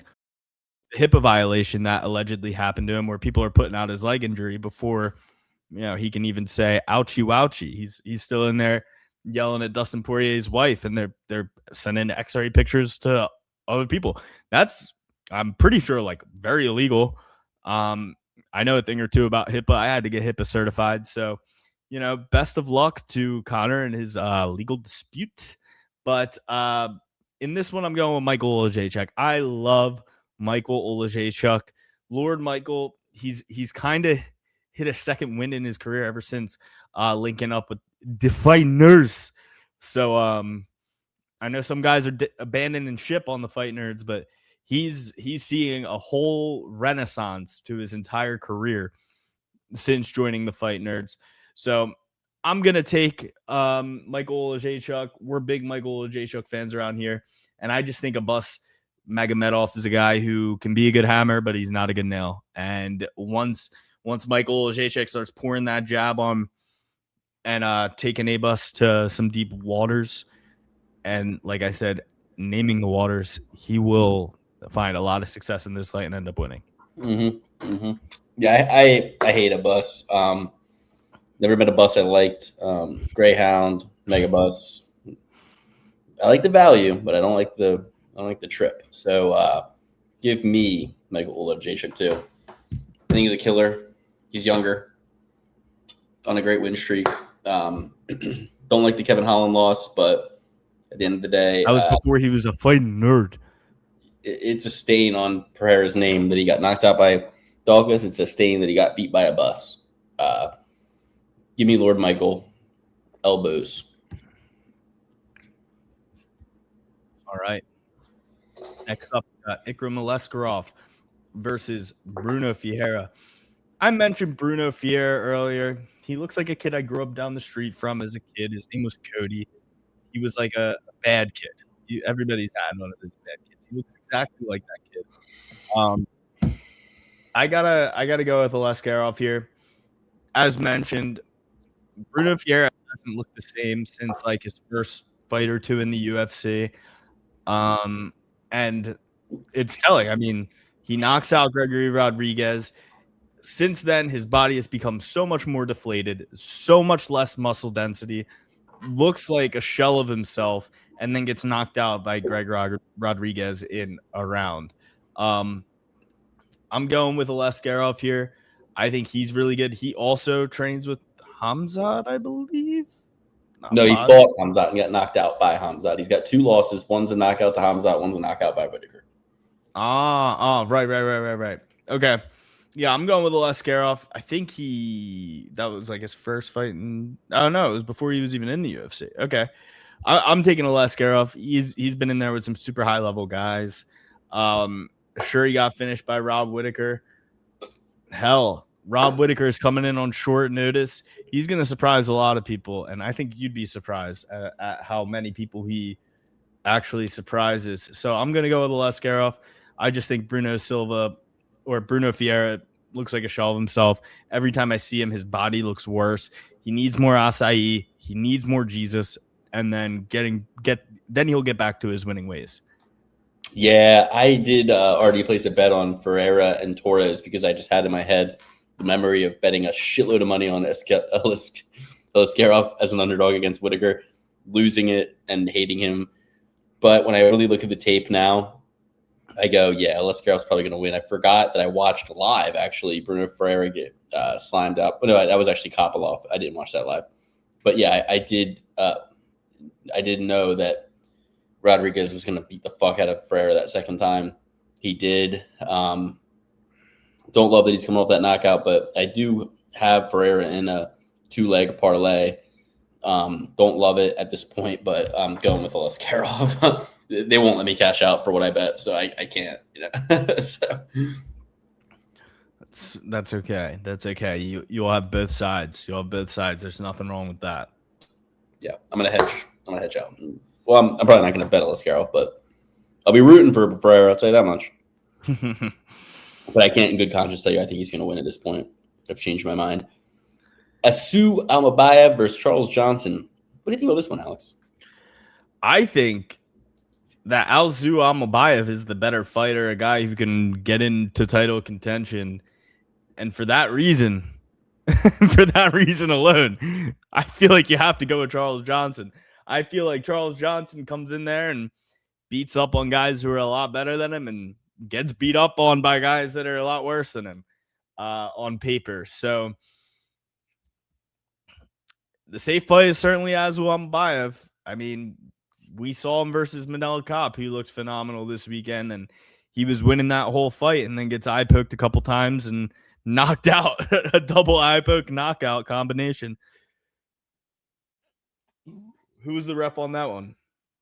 Mike Beltran, fucking worried about his damn mustache all the time. And yeah, you should tuck it into your shirt. It's a fucking hazard, okay? It's a safety hazard. It's nothing about you stealing the show. Nobody's looking at your fucking mustache, you dork. Just kidding. Mike Beltran is jacked and cool and parties and looks like a fucking decent dude, but terrible, terrible refereeing in that fight. Everybody's bound to miss one or two.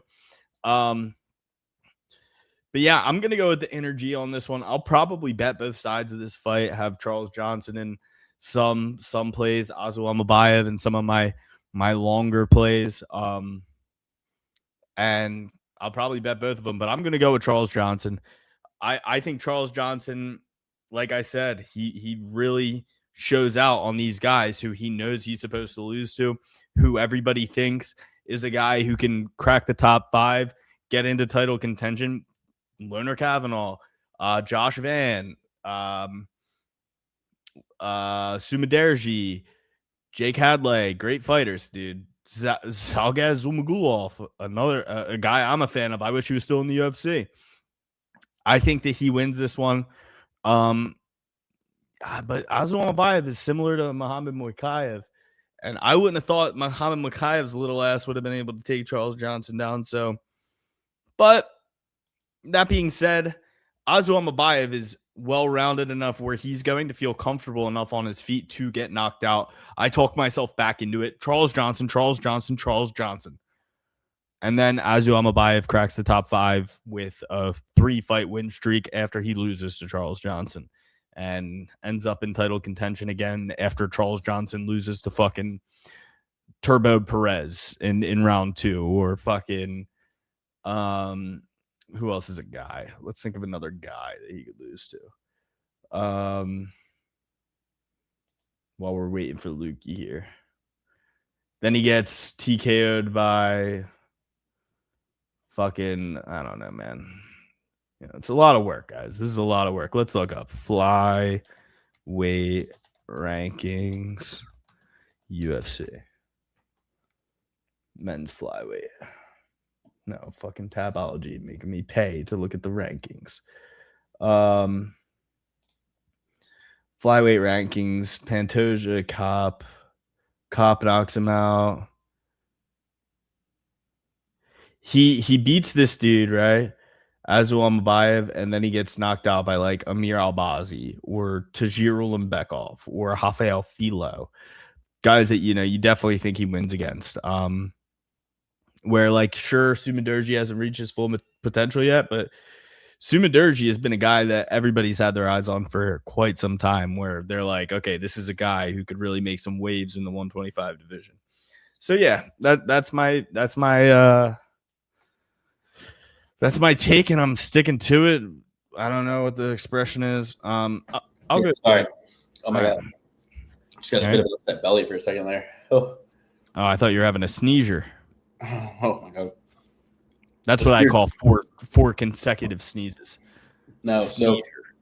I agree with everything you said. I mean, it's like Charles Johnson. When I see this, I go, seems like one of those ones Charles Johnson wins. Mhm. At plus 180, it's something to consider. I don't have any respect for Alex Perez. He knocked out Charles Johnson, but it's kind of like, what the fuck was that? So it's like my reason with Almabayev would be like, yeah, he submitted. And Perez just took the easy way out against Sumaderji, who Charles Johnson also beat, which is like it's an anomaly. MMA math. The only science we have is 38, 50% wrong or whatever the fuck it is. It's horrible MMA math. Yeah, I mean, Loner Kavanaugh, he knocked him out. But it's the only science we know. It's the only science we have. Yeah, I'm gonna go with Charles Johnson. I don't fear a knockout win from Almabayev. Almabayev's gonna have to get past 5 inches of reach and 5 inches of height to get to him. He's not gonna take him down and hold him down, and he's not gonna knock him out. So I see Charles Johnson staying long, putting pace, putting pressure, putting volume, and getting the fucking win. You know what I mean? So to me, it's go through some of the comments that we missed. It's dog or pass. You're gonna love one of these. Energy is a good value dog. When we win, we shouldn't, and loses when he should win. Yeah, exactly. Poirier got arrested on Father's Day. Oh fuck! Didn't we're sitting here talking all this shit. We didn't even. We were talking about how bad of a father he is because he's questioning his own existence after not being able to beat up people in his underwear. And we failed even. We buried the lead that it was Father's Day that he got arrested on Father's Day. Where the fuck was he? That is so sad. That is were him and his family going to catch a Carnival cruise or something like what? I don't think his family was there. You think his wife would be letting him do all that? Oh, that Jezebel! She's the one getting him into trouble. Don't you forget? People forget, man. She was the one bending over that fence when Justin had to beat up 3 guys. You can make all the money in the world. You can't buy a fucking ounce of class. You know what I mean? The class is fucking. You can't. You can't pay for it. That is fucking crazy, Andrew. I did not even put that together. I mean, it's pathetic. Loser. Dustin, you're a fucking loser. Arrested on fucking. Can you imagine how I can only put myself in his shoes. I come home from jail, and my daughter, my beautiful, sweet, cute little daughter, hands me a card that I missed out on getting and spending the day with her. And she's sitting there on Father's Day, like with stuff ready. She's excited. She went with mom. They went to Target. They got me a this. They got me a that. They're just waiting for me to get home. And I'm at the airport getting blasted. And I don't come home. So what was the best case scenario? You come home blackout drunk to your kids? That is fucking insane. Daddy's gotta go to bed. That is the saddest thing I can even think of. Like, that is so sad. And I feel so heartbroken for his beautiful little daughter. Because she's a little cutie pie. You know what I mean? And I feel so. How old is she? She's probably like 7, 8, 9, 10. Not a question you want to have in your fucking. She's 9. I'm asking for the right reasons, I swear to God. I know she's very young, but she's 9, right? A cute little 9-year-old girl just waiting for her dad to get home. Her dad who retired, and now, hey, he's going to get to hang out with me, but now he's off doing God knows what. And all these guys, him, Paul Felder, who I've kind of come around on Paul Felder as of lately. He's kind of been... Yeah. He's kind of been giving me good stuff, but they're like, I got to retire because I miss my kids. Paul Felder works more now than he did when he was a fucking fighter. Dustin Poirier is all over the place, flying here, flying there, getting blacked out drunk, making Instagram lives on a plane with his fucking chiclet teeth. Yeah, man, it's sad. It's pathetic. He's a loser. I don't give a shit how much money you make in your underwear fighting people. I would never dehumanize myself like that, you fucking weirdo. So yeah, hell, I mean, I'll say this. I don't think I'll ever get arrested on a plane unless I'm on Ambien. Ever. And even then, I'm not taking out Twitter like Roseanne Barr. I'm not sitting here fighting random people at an airport like Dustin Poirier. They do put you in a fucking bind on a plane sometimes. Sometimes it's like, we're gonna like put it this way. If they taxi and we've landed, you know what I mean? It's been a long flight and we've landed and they're like, everybody stay in your seats. We can't deboard yet. We can't deplane yet, right? An hour goes by, 2 hours goes by, 3 hours goes by, 4 hours goes by. This happens to people sometimes. Now everyone's getting mad. Bit of a mob mentality, bit of a Gestalt principle happening here. Everyone's getting mad. People are farting. People have to get up. People have to shit. People are shitting on the plane. It smells on the plane. People are they've turned the air conditioning off because you're not flying high anymore, and it's getting hot on the plane. I could see a scenario where like I would give somebody a pass if some shit happened and they're like, if I'm like, this based on the story, it sounds like he's drinking at an airport bar, getting ready to board. Who's going to the bar after they fucking land? It's 6:00 p.m. when the arrest report is. So you've already missed Father's Day. You've already missed breakfast in bed. You've already missed Father's Day mass. You've already missed Father's Day brunch. You missed Father's Day lunch. You missed cooking steaks on the grill. You missed it all. It's getting dark soon, and you're and what the fuck is Ben Askren up to? Where the fuck are you on Father's Day, Ben? What the fuck are you doing on Father's Day? These fucking people. Ben's like, yeah, I was there. Wait, time out. Why were you there, Mister? I have a fucking weakened immune system. Why are you at an airport? Oh my gosh. Ben is a friend. What's worse for your lungs than the recycled air of a fucking plane? What the fuck was Ben Askren doing? Dude, it was so funny on Hawaii. As somebody, he was like, and as somebody who was anti-mask, now I gotta wear a mask everywhere I fucking go. It's kind of ironic. And I was like, well, I'll reap what they sow. I'm 100% disappointed in Poirier. I'm 63% disappointed in Ben Askren. He's got fucking kids too. You should be home on Father's Day. What's the point of making money and being rich and being self-employed and all these different things if you have to? Who knows? Maybe they were going on vacation with their kids. What was Ben Askren doing on that plane? I need to know. I'm going to find out. Maybe they're taking their kids on vacation. We gotta assume the best. We gotta give the benefit of the doubt, so to say. We can't be sitting here crucifying these guys. It looks like. Okay, let's see. I really need to know what Ben was up to. And I won't rest until I figured it out. Go on Zoom Info, pull up Askren Wrestling Academy right now. They're probably still open. They're about an hour or two behind us, right? Wisconsin. They're central, right? 8:30. Practice is just about to start. We could probably get to the bottom of this more likely than we're ever gonna get Hunter Campbell on the phone. All right, I'm on the Askren Wrestling Academy LinkedIn. I just want to see what. See, they don't have a big LinkedIn presence. I want to see what they had going on because he was there with his wrestlers, right?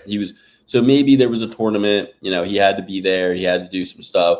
6:00. You can get a lot of time in with the family before 6:00. And maybe Ben's flying east to west. He's gonna get home by like 3. He's gonna still spend 5. And it was Atlanta. No, fuck no. Yeah, no. So they're flying from Atlanta probably back home. No. Dustin Poirier, he's probably the type of guy to let his kids stay up all night, though.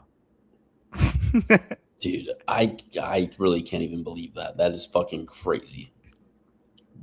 It's not like you can work on yourself, but you can just make a binary decision. Like, it's Father's Day. Should I be not with my kids? No. Should I be getting fucking drunk before I at an air? Like, it's just like, you know what I mean? It's like, go all the way. Go all the way then. You know what I mean?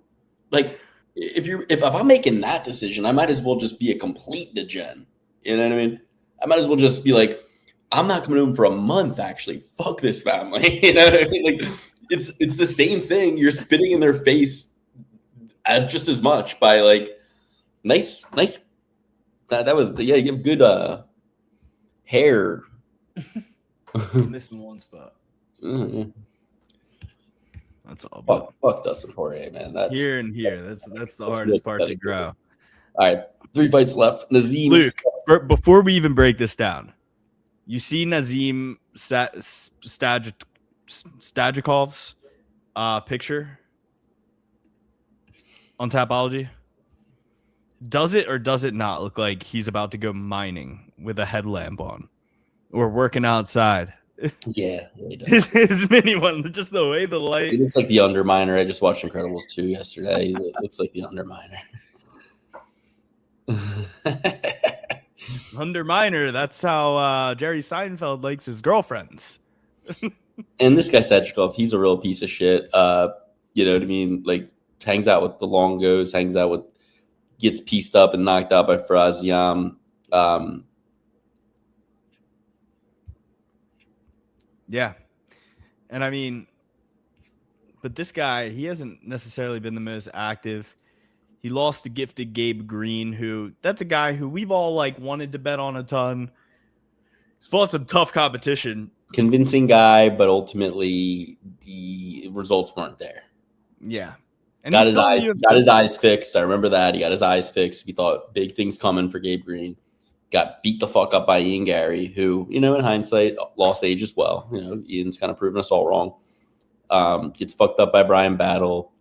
Loses. But I can forgive the Ian Gary loss. I can forgive the Brian Battle loss. I can't forgive Daniel Rodriguez. You know what I mean? If you get beat by Daniel Rodriguez, and I didn't even watch this thing on Jerry about how he ended up in the Mexican prison. Again, it's like Dustin Poirier getting arrested on Father's Day. It's like, you shouldn't even be in Mexico. And I'll forgive it. You know, you are Daniel Rodriguez. I'm sure you have a lot more reason to go to Mexico than me. And, you know, you probably even speak Spanish. But it's like, you're asking for trouble. And you're looking like that with all those you're tattoos. Up to no good. You're going to Mexico. You're up to no good. You know what I mean? I think going to an all-inclusive resort in Mexico, you're up to no good. I'm like, hey. What's wrong with Florida? What's wrong with Florida? You know what I mean? Why do you need all-inclusive? I say that type of thing all the time. Just control yourself. How about you fucking control yourself? You go out to dinner. You need a buffet. You need all you can drink. You need all. How about you just control yourself and you pull out your wallet and you pay for what you fucking need? Hot take. You can find any landscape that's anywhere else in the world within America. You don't have to go outside of the country. You can go to Hawaii to go to an island. You can go to Alaska to go to fucking glaciers. You can go to Colorado to hit some mountains up. You don't got to go to the Alps. You can get whatever the fuck you want in this country without leaving. And I'm sick of people trying to make me leave this fucking beautiful country that I live in.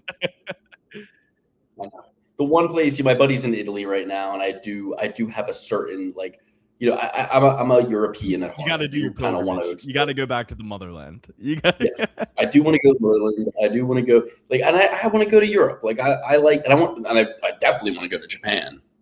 Oh, I mean, I'm big in Japan. Like, I want to go to Japan. That's the only thing you can't get in America is Japan.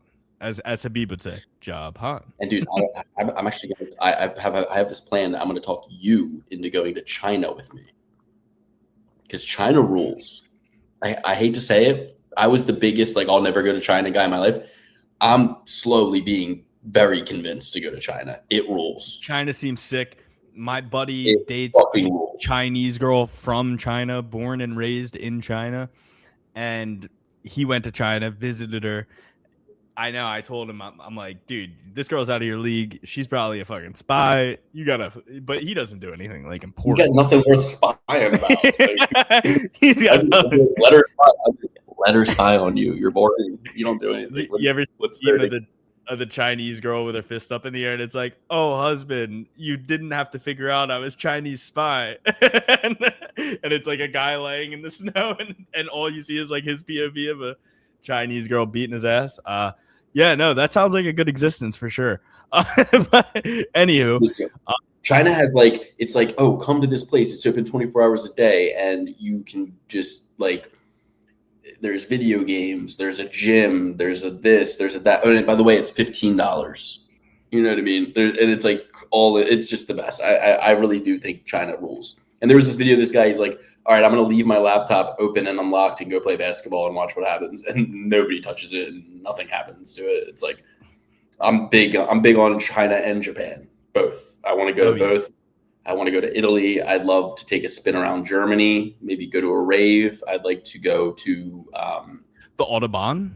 The Autobahn. Take a spin on the Autobahn. Ireland would be fine, but the problem is a lot of these countries are falling. If you follow the Omeguru, you'll hear about some of Europe has fallen. You know what I mean? Like there's some stuff going on, but no, I've only been. Sounds like a Denzel Washington and Russell Crowe movie that comes out in 3 years. Yeah, Europe has fallen. But yeah, so I completely agree. Got to go to Poland. Got to go to the Netherlands.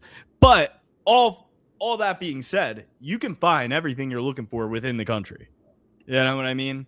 I just want to go around and wear some lederhosen every now and then. If you go to another country and you get arrested, I don't feel bad for you.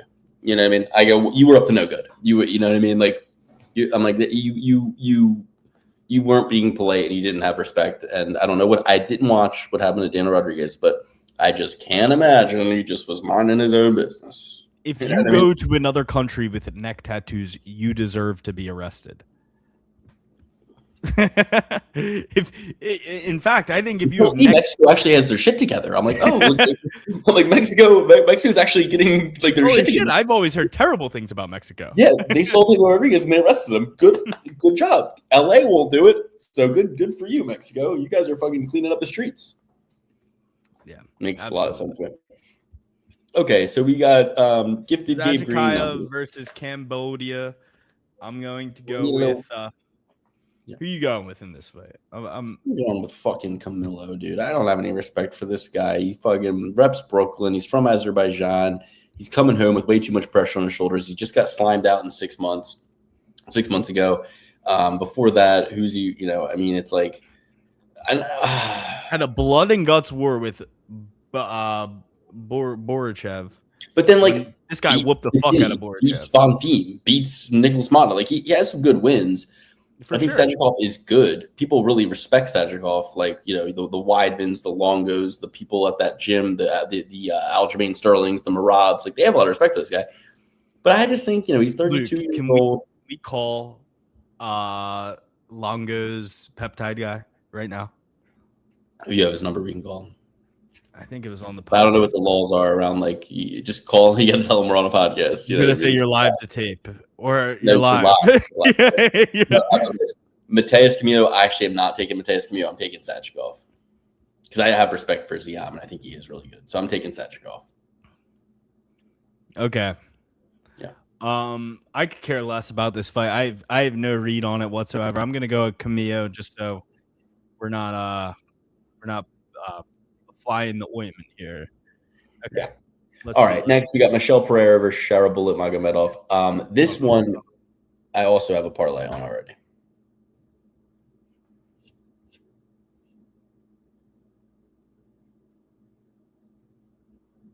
Make sure you say I'm on a podcast, I'm live. Is it cool? I wanted to just get your opinion on something, something like that.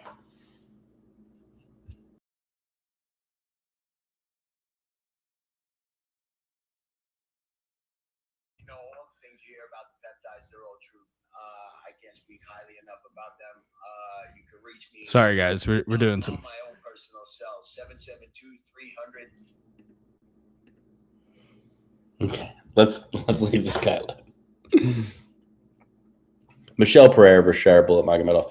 Again, I have a parlay on this already. I took Michelle Pereira. Michelle Pereira is somebody who I couldn't have been higher on. I was really ready to back up the Brinks truck when he was supposed to fight Wonder Boy. That seems like a lifetime ago at this point. They rescheduled about twice. They got canceled. He missed weight. Wonder Boy pulled out, wanted to still get paid. What a yellow belly. Coward. Wonder Boy's a coward. Michelle was going to smoke him as an underdog in that fight. It was going to be amazing. Comes out, beats Andre Petroski after that, beats Michael Lordol after that, beats Igor Petere after that. How do you call someone without them knowing your number? Then he goes star 6-7. Then he goes on this crazy losing streak where Anthony Hernandez just breaks him after that was in October. That was on my wedding weekend. He gets the shit beat out of him by Anthony Hernandez, finished in round 5 after having a pretty good round 1, but really gassed out, got kind of just absolutely milked by Hernandez, then loses to Abbas Magomedov. And then if it can't get any worse, Kyle Dawkins knocks him out in 43 seconds. What a stain on his name. Hold on. Don't. It's not.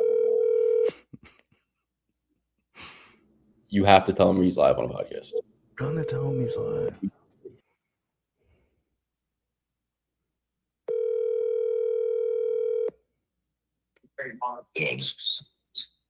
Hello. Hey, you're live right now. So I saw you on the Longo pod.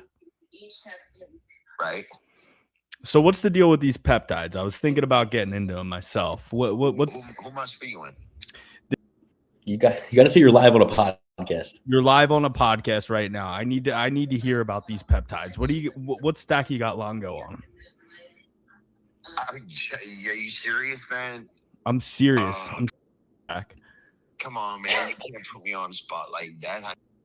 All right, stop. This is not too much. We could do this another time. We can plan something out. I'll be happy to do it with you, though, man. Whenever you'd like. All right, perfect. I'll give you a call back. It's for the theater of the show. See, it was for the theater of the show. Thank you. Love you. Bye. Come on, dude. Jesus Christ. Are you serious? Serious is a heart attack. By the way, if anybody fucking called me, I'm in sales. Anybody called me, I would fucking take the call. I wouldn't be asking all these questions. You know what I mean? I am peptide curious. Did you like that though? I handled that well. You know, I'm. He gave his number out on the podcast. It's like all I know about you is 2 things: you like being on a podcast, you want people to call you. You gave your number. What? I said I got to know about the stack he got Longo on. He's looking great. Dude, yeah. That's I mean, awesome. if you get Longo looking that good, imagine how good I'll look. Imagine how I'll look on BP 540 or whatever the fuck. I love it. That's so fucking funny. Did you tell him your name when he asked? I fucking bailed you out. I couldn't fucking even watch anymore. I was like, I said I'm Alex. I'm the Euro Wonder King. I love it. All right. Get him on the podcast. Okay. I don't want to give him my personal number just because of how quickly he is to give out his own. That's very exactly. It's like I'm gonna start 6-7 because I saw you give your own personal. Yes, that is the only reason. It's not because of I think he's gonna find me or anything like that. I just don't want him going back on Longo's pod and then telling people my number. Hey, I got this guy, the Euro Wonder King, calling me. Here's his number.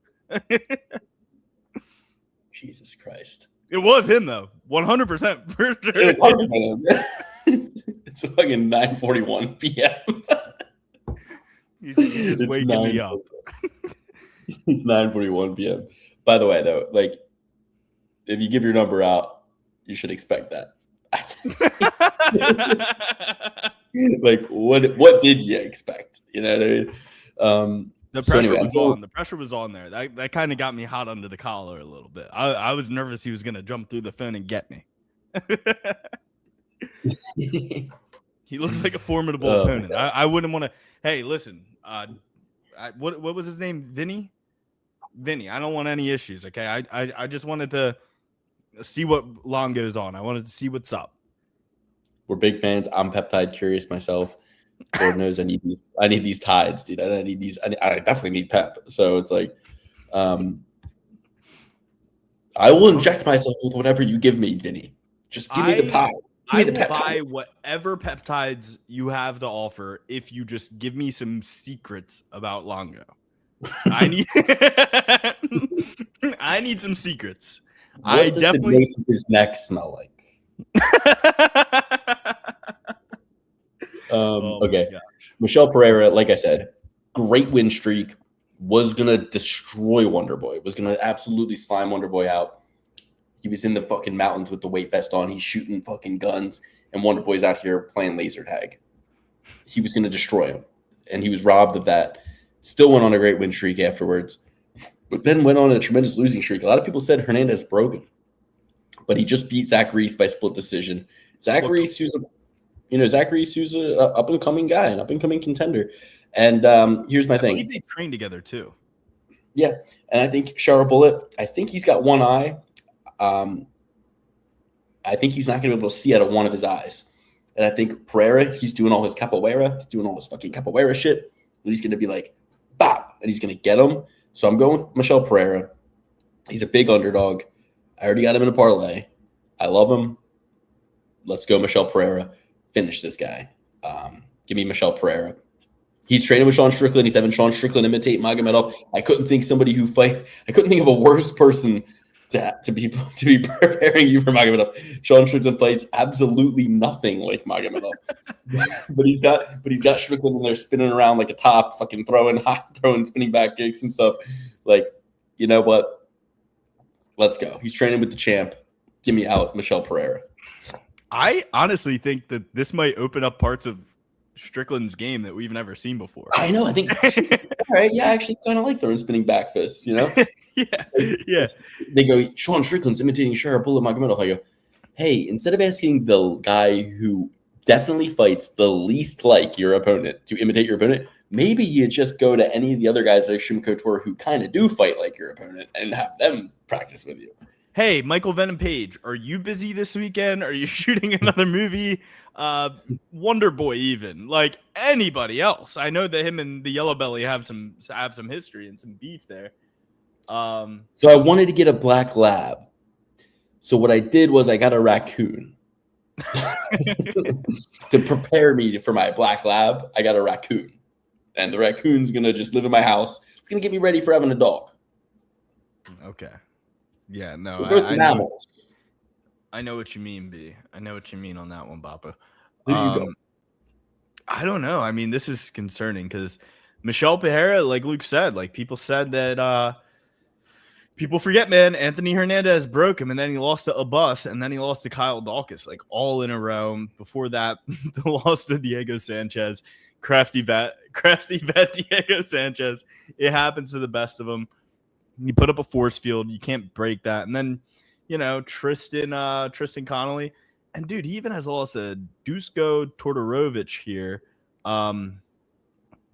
He's got some bad losses on his record. And homeboy Shara Magomedov, if he's one thing, he's hearty. He can take a punch and he's gonna be there. He's gonna be there late in the fight. I don't think Shara Bullet will get knocked out.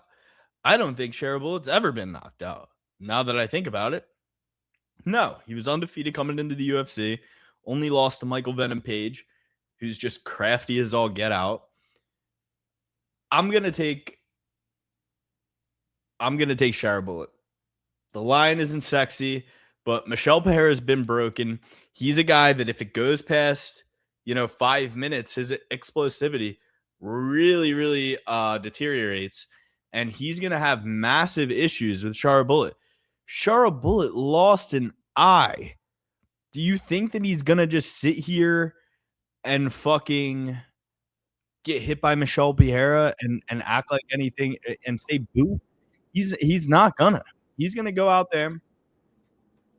He's going to take Michel Pereira's best, give his best back, and his best is going to be better.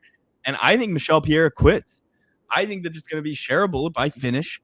I think it's going to be Shara Bullet by finish in the second round, late second, early third round. Give me Shara Bullet. Give me Shara Bullet emphatically. I don't really want too much to do with this fight, but I think I found the way. And it's Shara Bullet by finish. It's Shara Bullet by finish. I'm going to bet him in the second round. I'm going to bet him in the third round.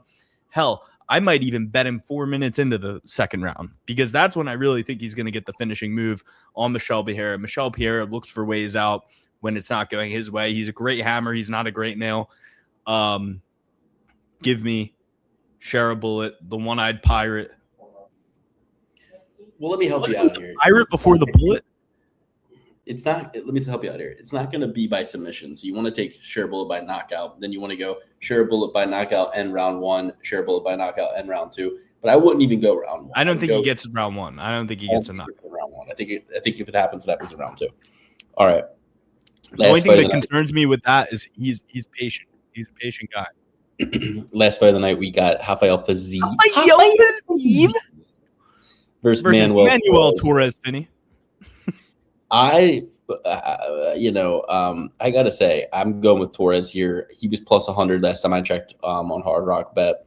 Yeah, he got knocked out by Bahamundes a year and 9 months ago. But if you look at Fiziev, he got knocked out 4 months ago. And not only did he get knocked out 4 months ago, he had a massive leg injury 2 years and 8 months ago by Gamrot. He lost twice to Justin Gaethje by decision. The champ now looks pretty good. And he did beat Iggy Bahamundes, who knocked out Manuel Torres. Matters not to me. The year ago win against Bahamundes is not as glaring to me on his resume as the 4 months ago knockout loss to Rufy. But the biggest thing here, uphill battle on the height, uphill battle on the length. Torres is just El fucking loco, dude. He just goes out there and puts a lot of power, puts a lot of pressure, puts a lot of pace. He knocked out Grant Dawson easily, knocked out Drew Dober, hard to knock out. Submitted Chris Duncan, who submits a lot of people and is good on the ground. Knocked out Nicholas Mata. I'm going with Torres here. I think Fiziev's passed. He's over the hill. He's 1-4 in his last 5 with a devastating injury, a devastating knockout, all mixed into that over the last 3 years. And sure, he's 33 years, 3 months, and 3 weeks old going into this fight. But I don't know. He's the Azerbaijani, fighting out of Phuket, Thailand, coach at Tiger Muay Thai. But I think there's a lot of tape on him. There's a lot of things to anticipate and expect from Fiziev. There's less to anticipate and expect from Torres. I think he's just got more chutzpah about him. So give me Torres. He's got violence in his DNA. Torres by finish. All Rafael Fiziev's Azerbaijani people are going to be calling him for, come take a picture at my car lot. Come cut the ribbon at my fucking car lot. Come to my car lot and give out hot dogs. You know what I mean? All these. he's gonna be 90% of Azerbaijan's economy is car lots. I don't know that, but I just. So yeah, I'm going with Torres here. Torres emphatically. Torres can do it. I'm going with Fiziev. I think that he wins this fight. I think that he's going to outclass Manuel Torres.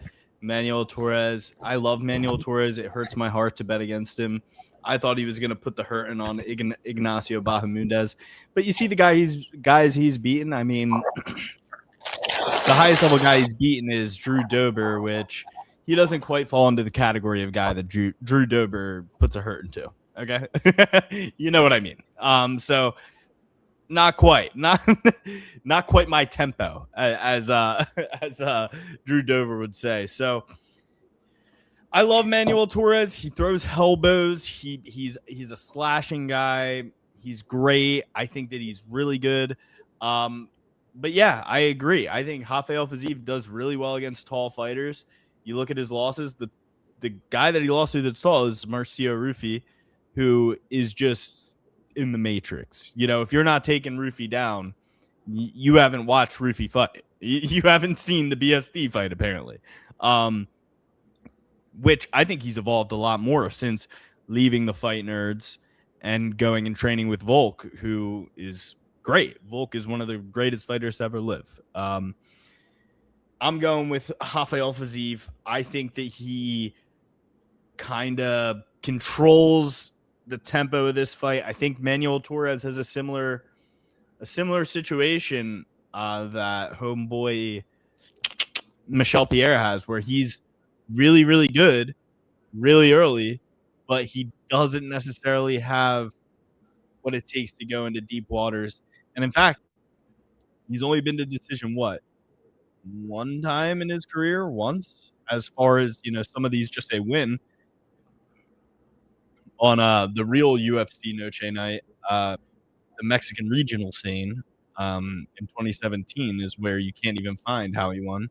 So I'm going with Rafael Fiziev. I think that he goes out there. I think that he really puts it on him. Manuel Torres throws some shit. Rafael Fiziev leans back like he's in the Matrix, watches it go by, hits him with harder strikes, takes him into deep waters. And based on everything I've seen from this guy, I think Rafael Fiziev finishes him. Because if he's a finish or be finished type of fighter, one thing you can probably bet on, and I know that, we said this during Francis Ngannou versus Derek Lewis, somebody's getting knocked out, somebody's going home. So these are kind of the more dangerous ones where you're not going to get as juicy of odds, and chances are it could go the distance. And Rafael Fiziev is definitely somebody who will oblige you in a leg kick battle, in a long term, 300 strike landed fight, or whether it's 300 strikes or 50 strikes over the course of 5 rounds. He's definitely willing to do it and just outpoint you and win those fights. But I think Rafael Fiziev gets a finish here. I think he finishes Torres late round 1, early round 2. I haven't seen Torres go to those deep waters, so I don't believe he can. Give me Rafael Fiziev. Give me Rafael Fiziev by finish. This is a 5-round bout, right? Yeah, this isn't seeing the bell. This isn't seeing the bell unless they both just get so tired and it turns into a slot fest. Okay. Yeah, it's not seeing the bell. I think we can both agree on that. If you're going with me, top to bottom, you're going with Manuel Torres. You're going with Michelle Herrera. You're going with Nazadim Sajikov. You're going with Charles Johnson. Ikram Eliskerov. You're going with Lord Michael Olejchuk. Farman has enough. Abdul Rahman Yayev. You're going with, who did I take? Pulaev or did I take Rozbov? I think I took Pulaev. Andre Pulaev. Javier Reyes. No bet in the Donchenko fight, but Theodore Northbergen. John Masamuto and Jefferson Nascimento. Luke, I think Northwest is actually going on tour soon. I feel like we should definitely see a Northwest show. Just no, thank you. Just for the lulz. I mean, for trying the to be sake. very polite. What if she's the next Beatles, Luke? Have you ever considered that? I'm happy to be like, Alex wanted to tell me. Alex tried telling me. I'm happy to have to say that, I'm happy to be like, yep, and Alex called it, and I missed out. And all right. Her debut album, pretty good. I listened to it myself. I think her father's touch was used on some of those beats. It was good. Do you like Oliver Tree? Yeah, dude, that's so sad. I know that he was in Antarctica for a year doing disclosure alien UFO research and mysteriously died in a helicopter crash. There's a lot of weird stuff with him, and a lot of guys that were on his label that left the label also died. So, I feel like maybe he didn't die and is still alive, and he's in Agartha. Could be. He does have an Agarthan look. I've never seen him without a wig on, so it would be hard for me to tell. That bowl cut isn't real, Luke. I hate to be the bearer of bad news. Yeah. The bowl cut ain't real. But yeah, love Oliver Tree. Very sad stuff. Hopefully he's in Agartha instead. Hopefully he's not dead and in Agartha. Yeah, I love that for him. I think it's pretty safe to say. I think it's more likely than not that he is in Agartha. Because he was in Antarctica, he found some shit, and they go, look, based on what you found, you can either disclose it. Alaska. Antarctica. He spent a year in Antarctica. He made a documentary. I sent you some stuff. But basically, it's like, they probably were like, look, yeah, you win, you found it, so we're either going to kill you or we'll pretend to kill you, and you can come hang out beyond the ice wall. Take your pick. We'll kill you for real or we'll fake kill you. But either way, your time here is done. You figured out. You're out of here.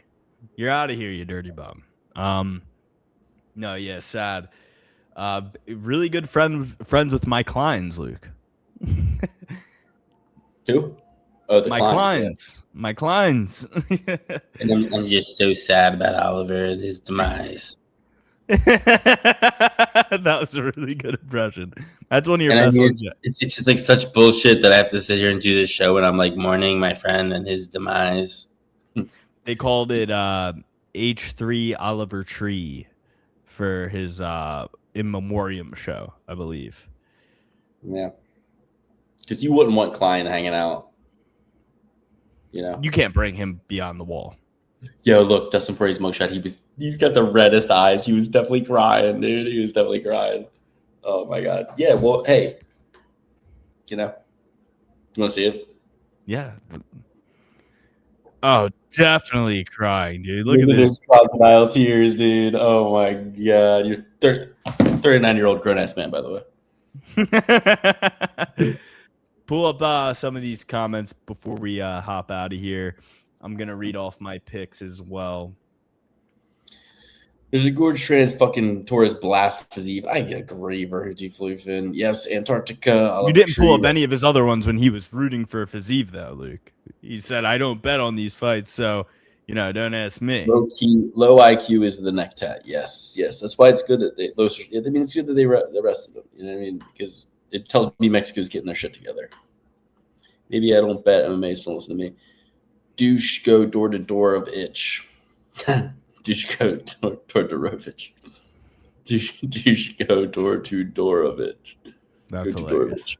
That's hilarious. The one-time autocorrect changes to Dorovich to my comment above. Fiziev beat Bahamut. So yeah, we said that, and but here's the thing about that. MMA math never works. All right, if you're rolling with me, Fiziev, Magomedov, Camilo, Johnson, Ikram Escalarov, Michael Lajelchuk, Fatima Farman Farman. Abdul Rahman Yakayev, Audrey Puliev, Javier Reyes, Danil Donchenko, Double D. Double D. Nerd. Nascimento is the last one, too. Masamuto and Nascimento. Yeah. And the double B survey picks are Jefferson Nascimento, John Masamuto, Javier Reyes, Andre Pulayev, Abdul Rahman Yayev, Farman Hazanov, Michael Lordal Lajacek, Ikram Alaskarov, Charles Johnson. My locks of the night: Shara Bullet, Fiziev, Javier Reyes. Those are my three locks personally.